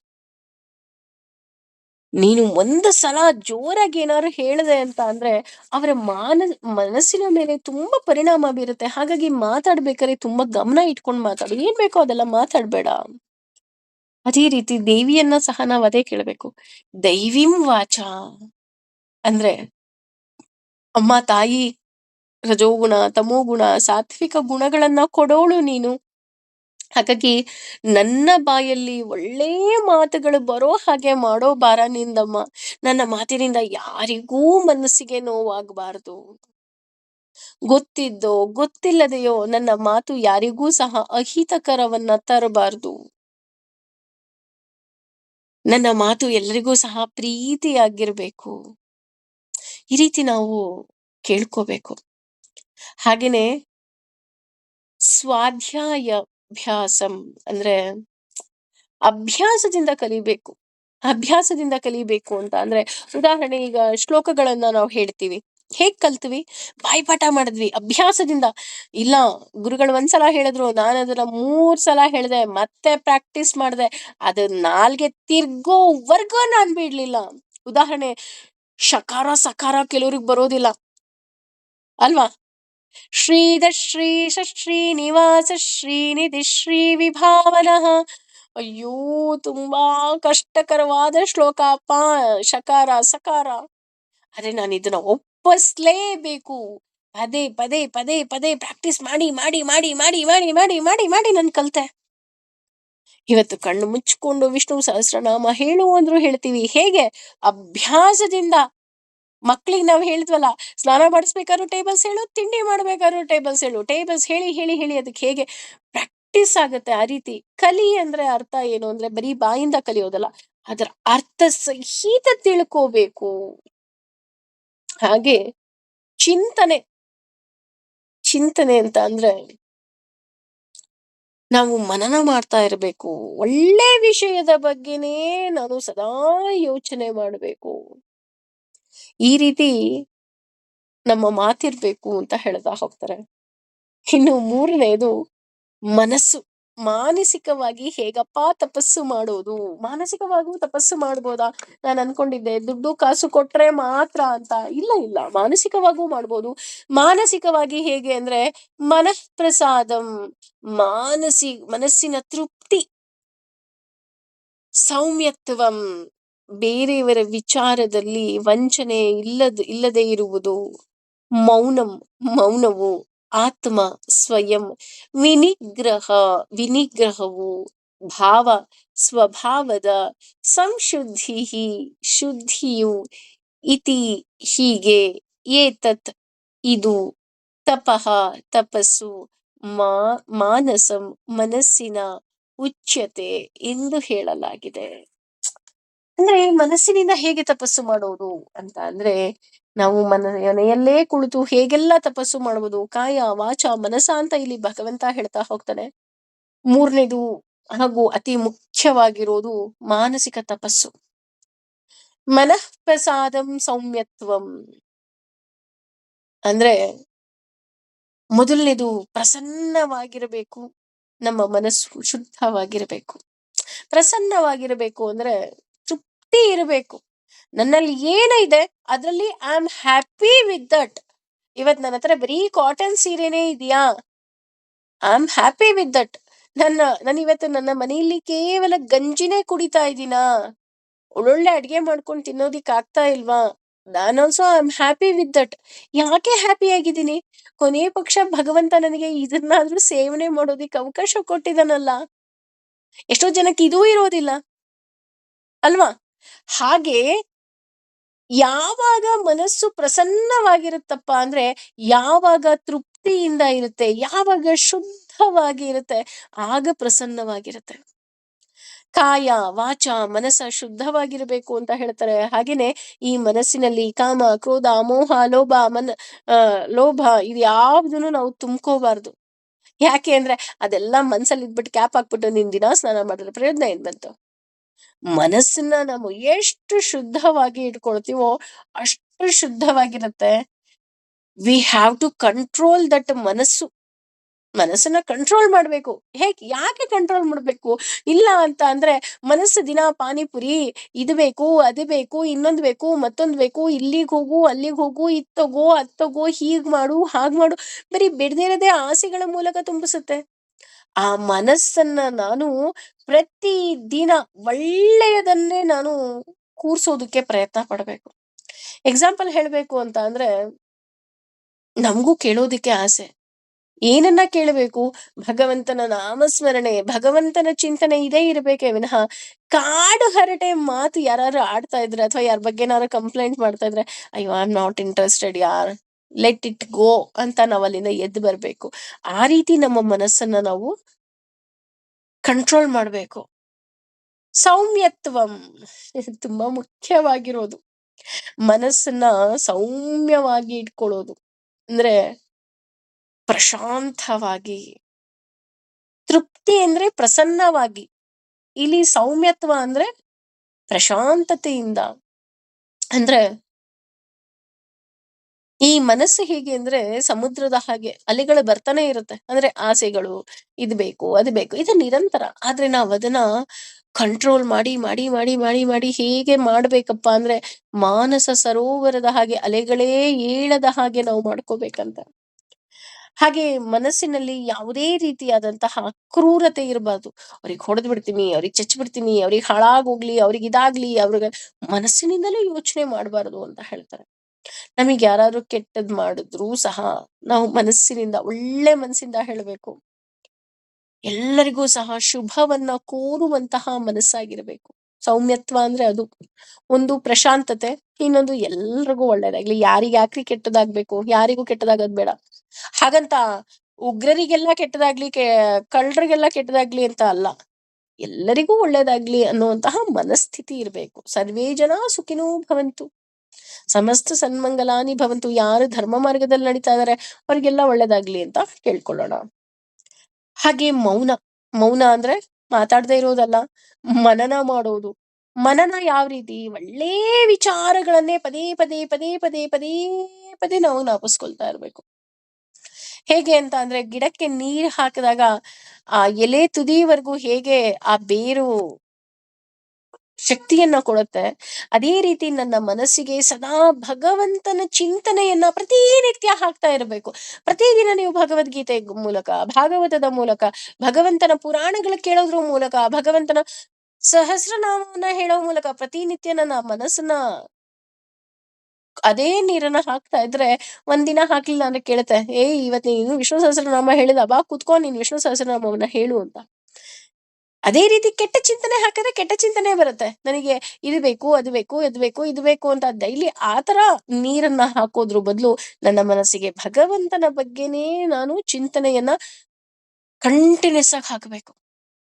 ಹಾಗೇನೆ ಆತ್ಮ ವಿನಿಗ್ರಹಂ, ದೇವರಲ್ಲಿ ನಾನು ಕರೆದುಕೊಂಡು ಹೋಗ್ಬೇಕು ನನ್ನ ಮನಸ್ಸನ್ನ. ಹೇಗೆ? ಜಸ್ಟ್ ಲೈಕ್ ಎ ಲವರ್ ಅಲ್ವಾ? ಪ್ರಿಯತಮೆಗೆ ಯಾವಾಗ್ಲೂ ಅವಳು ಯಾರನ್ನ ಲವ್ ಮಾಡ್ತಾಳೋ ಅವ್ರ ಬಗ್ಗೆನೇ ಯೋಚನೆ.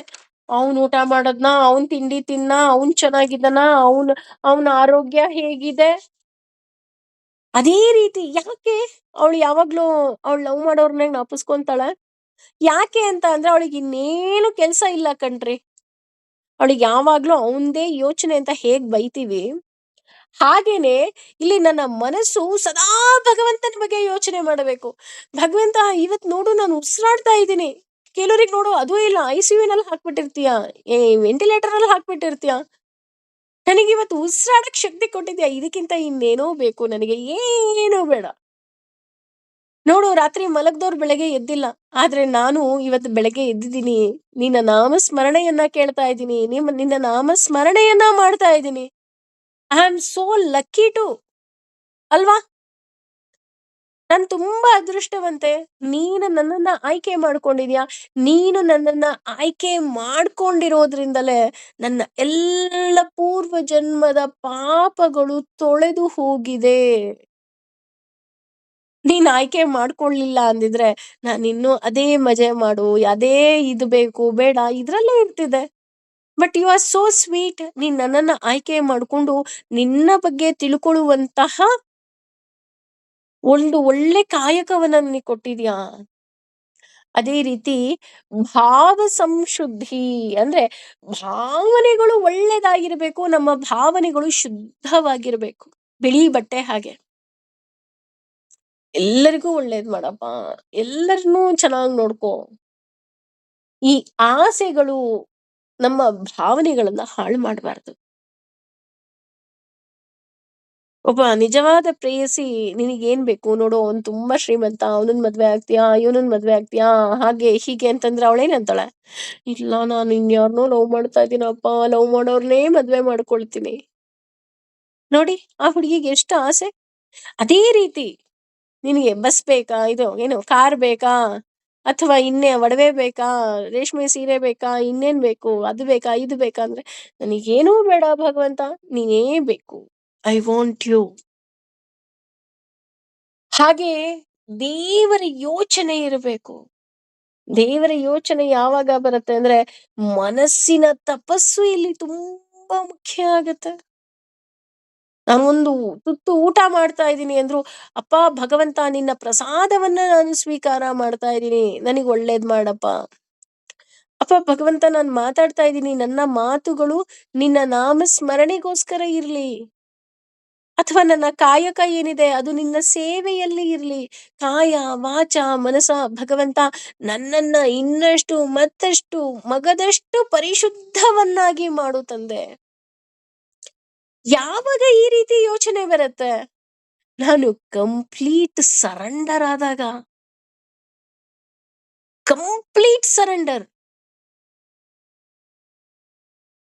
ಕೊಳಲಿನ ಹಾಗೆ ನಾನು ಸರೆಂಡರ್ ಆಗ್ಬೇಕು. ಒಳಗಡೆ ಏನು ಇರಬಾರ್ದು. ಕಾಮ, ಕ್ರೋಧ, ಲೋಭ, ಮದ, ಮಾತ್ಸರ್ಯ ಏನು ಇಟ್ಕೊಳ್ದೆ ನನ್ನ ಮನಸ್ಸನ್ನ ಪರಿಶುದ್ಧವಾಗಿ ಇಟ್ಕೋಬೇಕು. ನನ್ನ ಕಾಯವನ್ನ ಪರಿಶುದ್ಧವಾಗಿ ಇಟ್ಕೋಬೇಕು. ನನ್ನ ಮಾತನ್ನ ಕಾಯ, ವಾಚ, ಮನಸ ಈ 3 ಯಾವಾಗ ಪರಿಶುದ್ಧವಾಗಿರುತ್ತೆ, ನೀವು ಯಾವ ವಾಸ್ತು ತಜ್ಞರನ್ನೂ ಕೇಳೋದು ಬೇಡ. ಯಾವ ಜ್ಯೋತಿಷ್ಯರನ್ನ ಹೋಗಿ ನನ್ನ ಗುರುಬಲ ಚೆನ್ನಾಗಿದ್ಯಾ, ಇನ್ನೊಂದ್ ಚೆನ್ನಾಗಿದ್ಯಾ ಕೇಳೋ ನೆಸೆಸಿಟಿನೂ ಇಲ್ಲ. ಯಾಕೆ? ನೀನ್ ಶುದ್ಧವಾಗಿದೀಯಾ ಅಲ್ವಾ? ನೀನು ಮನಸ್ಪೂರ್ವಕವಾಗಿ ಒಬ್ರಿಗೆ ಒಳ್ಳೇದ್ ಮಾಡ್ತಿದ್ಯಾ ಅಂದಾಗ ಭಗವಂತ ನಿನ್ನನ್ನ ಕಾಪಾಡದೆ ಇರ್ತಾನ? ಅನನ್ಯಾಶ್ಚಿಂತಯಂತೋ ಮಾಂ ಯೇ ಜನಾಃ ಪರ್ಯುಪಾಸತೆ ತೇಷಾಂ ನಿತ್ಯಾಭಿಯುಕ್ತಾನಾಂ ಯೋಗಕ್ಷೇಮಂ ವಹಾಮ್ಯಹಂ. ಯಾವುದೇ ರೀತಿಯ ಆಸೆ ಆಕಾಂಕ್ಷೆ ಇಲ್ಲದೆ ಕೇವಲ ನನ್ನ ನಾಮವನ್ನ ನೀನು ಯಾವಾಗ ತಗೊಳ್ತೀಯಾ, ನಿನ್ನ ಯೋಗಕ್ಷೇಮ ನನ್ನ ಜವಾಬ್ದಾರಿ ಅಂತ ಅವನು ಹೇಳದ್ಮೇಲೆ ಅವನು ನನ್ನನ್ನ ಹೇಗೆ ಮಧ್ಯದಾರಿಯಲ್ಲಿ ಬಿಡೋದಿಕ್ಕೆ ಸಾಧ್ಯ? ಬಿಡ್ತಾನ? ಚಾನ್ಸೇ ಇಲ್ಲ. ಅಪ್ಪಿ ತಪ್ಪಿ ನಾನೇನಾದ್ರು ಕೈ ಹಿಡ್ಕೊಂಡ್ರೆ ಬಿಟ್ಟು ಹೋಗೋ ಚಾನ್ಸಸ್ ಇರುತ್ತೆ. ಆದ್ರೆ ಇಲ್ಲಿ ಇಟ್ಕೊಂಡಿರೋದು ಭಗವಂತ ನನ್ನ ಕೈಯನ್ನ. ಯಾವುದ್ರ ಮೂಲಕ? ಭಕ್ತಿ ಅನ್ನೋ ಮೂಲಕ, ಪ್ರೀತಿ ಅನ್ನೋ ಮೂಲಕ. ಹಾಗಿರ್ಬೇಕಾದ್ರೆ ಭಗವಂತ ಹೇಗ್ರಿ ನಮ್ ಕೈ ಬಿಡ್ತಾನೆ? ಇವತ್ತು ಕಷ್ಟ ಬಂತ? ಹಾಗಾದ್ರೆ ನಿಮಗೆ ಕಷ್ಟ ಇಲ್ವಾ? ಕಷ್ಟ ಬಂದಿದೆ, ಕಷ್ಟ ಇದೆ. ಆದ್ರೆ ಆ ಎಲ್ಲ ಕಷ್ಟಗಳು ಸಹ ನನ್ನನ್ನ ಭಗವಂತನ ಬಳಿ ಇನ್ನಷ್ಟು ಮತ್ತಷ್ಟು ಹತ್ತಿರವನ್ನಾಗಿ ಮಾಡ್ತಾ ಇದೆ. ನನಗೆ ಭಗವಂತ ಯಾವುದೋ ಒಳ್ಳೆ ಮಾರ್ಗವನ್ನ ತೋರ್ಸೋದಕ್ಕೋಸ್ಕರ ಅವನು ಕಷ್ಟದ ಮೂಲಕ ನನಗೆ ಶಿಕ್ಷಣವನ್ನ ಕೊಡ್ತಾ ಇದ್ದಾನೆ. ಇದು ಯಾವಾಗ ನನ್ನ ಮನಸ್ಸು ಈ ಎಲ್ಲವನ್ನ ಅಕ್ಸೆಪ್ಟ್ ಮಾಡಿ ಕಾಯ, ವಾಚ, ಮನಸ ಇದು 3 ಪರಿಶುದ್ಧವಾಗಿರುತ್ತೆ. ಇದು ನಿಜವಾಗ್ಲೂ ಸಹ ತಪಸ್ಸು ಅಂತ ಹೇಳ್ತಾ ಇದ್ದಾನೆ ಭಗವಂತ. ಹಾಗಿದ್ರೆ 3 ರೀತಿಯಾದಂತಹ ತಪಸ್ಸುಗಳು ಕಾಯ, ವಾಚ, ಮನಸ ಹೇಗಿರ್ಬೇಕು ಅಂತ ತಿಳ್ಕೊಂಡ್ವಿ. ಅದರಲ್ಲಿ ಮತ್ತೆ 3 ಕವಲುಗಳು ರಜೋಗುಣ, ತಮೋಗುಣ ಮತ್ತೆ ಸಾತ್ವಿಕದ ಫಲ ಹೇಗಿರುತ್ತೆ ಅಂತ ಮುಂದಿನ ತರಗತಿಯಲ್ಲಿ ಮತ್ತೆ ತಿಳ್ಕೊಳ್ಳೋಣ. ಭಗವಂತ ಎಲ್ಲರನ್ನ ಒಳ್ಳೇದ್ ಮಾಡ್ಲಿ. ಸರ್ವಂ ಶ್ರೀ ಕೃಷ್ಣಾರ್ಪಣಮಸ್ತು. ಸರ್ವೇ ಜನ ಸುಖಿನೋ ಭವಂತು. ಸಮಸ್ತ ಸನ್ಮಂಗಲಾನಿ ಭವಂತು. Thank you.